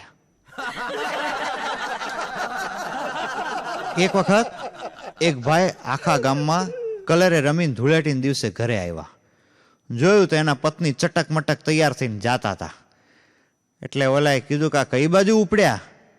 એની પત્ની કે અમારી બધી બેનપણીઓ ભેગી થવાની છે. શેના માટે? એ કે મૂર્ખાઓનું સંમેલન રાખ્યું છે. એનો ધણી કે હા તો તારે જવું જ જોઈએ કે. એટલે એની બૈરી કે પણ એમાં એક વસ્તુ નક્કી કરેલી છે. શું? બધાએ કાંઈક કાંઈક પોતાના ઘરેથી નકામી ચીજ લઈ જવાની. બોલો આવું છે ને તમારે કે? એક વખત એક બેન એના પતિને કીધું કે આજે રવિવાર જેવો દિવસ છે, હાલો ને આપણે પિક્ચર જોવા જઈએ. એનો ધણી કે હાલ લઈ જાવ, શું વાંધો. જોયું તો એડલ્ટ પિક્ચર જોવા જવાનું નક્કી કર્યું. એટલે એની પત્ની કે આપણે એડલ્ટ પિક્ચર સાંજના 6 વાગ્યાનો શો. છોકરાને તૈયાર કર્યો. એ ધણી કે રહેવા દે, આને ન લઈ જવાય. એ કે ના રે ના, એ બિચારો કેની ભેગો જાય, એ તો ભેગો જ આવશે. એનો ધણી કે પણ છોકરાઓને અંદર અલાવ ન કરે. અરે કે બધું અલાવ કરે, બધી વ્યવસ્થા હું કરી નાખું છું, હાલો તમે. છોકરાને તૈયાર કર્યો. સાંજે 6 વાગ્યાનો શો હતો. થિયેટર આવવાની થોડીક વાર હતી એટલે એના પતિએ કીધું કે હવે તો આ સેમ્પલની વ્યવસ્થા કર, નહીંતર અંદર નહીં જવા દે. એની બૈરી કે થાય છે, બહુ મગજમારી નહીં કરવાની. થેલી કાઢી, થેલીમાં છોકરાને નાખી દીધો. હવે અંદર થિયેટરમાં એન્ટ્રી લેવાની હતી તો એન્ટ્રીએ લઈ લીધી, બધું સલામત હતું, કાંઈ વાંધો ન આવ્યો. પછી અંદર જતા રહ્યા પછી ડોર કીપરને સેટ ડાઉટ ગયો. એટલે ઓલા બેનને કે બેન અહીંયા આવો તો. એટલે કે બોલો શું છે? એ કે આ થેલીમાં શું છે? એટલે એની બૈરી કે મારા વર હાટું ટિફિન છે. એ કે બેન તો વાંધો નહીં, પણ જરાક ધ્યાન રાખજો, જો થેલીમાં કે તમારા ટિફિનમાંથી દાળ ઢોળાય છે. એક વખત બે બેનપણીઓ ભેગી થઈ એટલે જોઈને તરત જ એની બેનપણીએ કીધું એ કે લે તું તો હાવ દેખાતી એ નથી. પાછી હાંજે ભેગી થઈ, લે તું તો હાવ દેખાતી એ નથી. તો એટલે સવારે હું એનું ભૂત દેખાતું હતું તને. એક વખત પતિ અને પત્ની ફરવા માટે નીકળ્યા. સાંજનો સમય હતો, છોકરાઓ નિશાળમાંથી છૂટ્યા. તો ઓલા બેન હતા ને એની વાયા વાયા છોકરાઓ માંડ્યા હાલવા. બેનનો જરાક મગજ ગરમ થયો. ઓલા છોકરાઓને કે એ કેમ મારી વાયા વાયા આવો છો? ઓલા છોકરાઓ કે બેન અમે કે તમારી વાયા વાયા આવી, અમે તમારા છાયા છાયા હાઈલા આવી છીએ કે. છોકરાઓને છાયા થઈ જાય એવા રથયાત્રા જેવા શરીર અમુક બહેનોના હોય છે. એક વખત એક પતિ અને પત્ની ફરવા માટે નીકળ્યા. એટલે ફરતા ફરતા જતા હતા તો એક બેનપણી ભેગી થઈ ગઈ ઓલા બેનને. એટલે ઓલા ભાઈ બિચારા સાઈડમાં ઊભા રહી ગયા.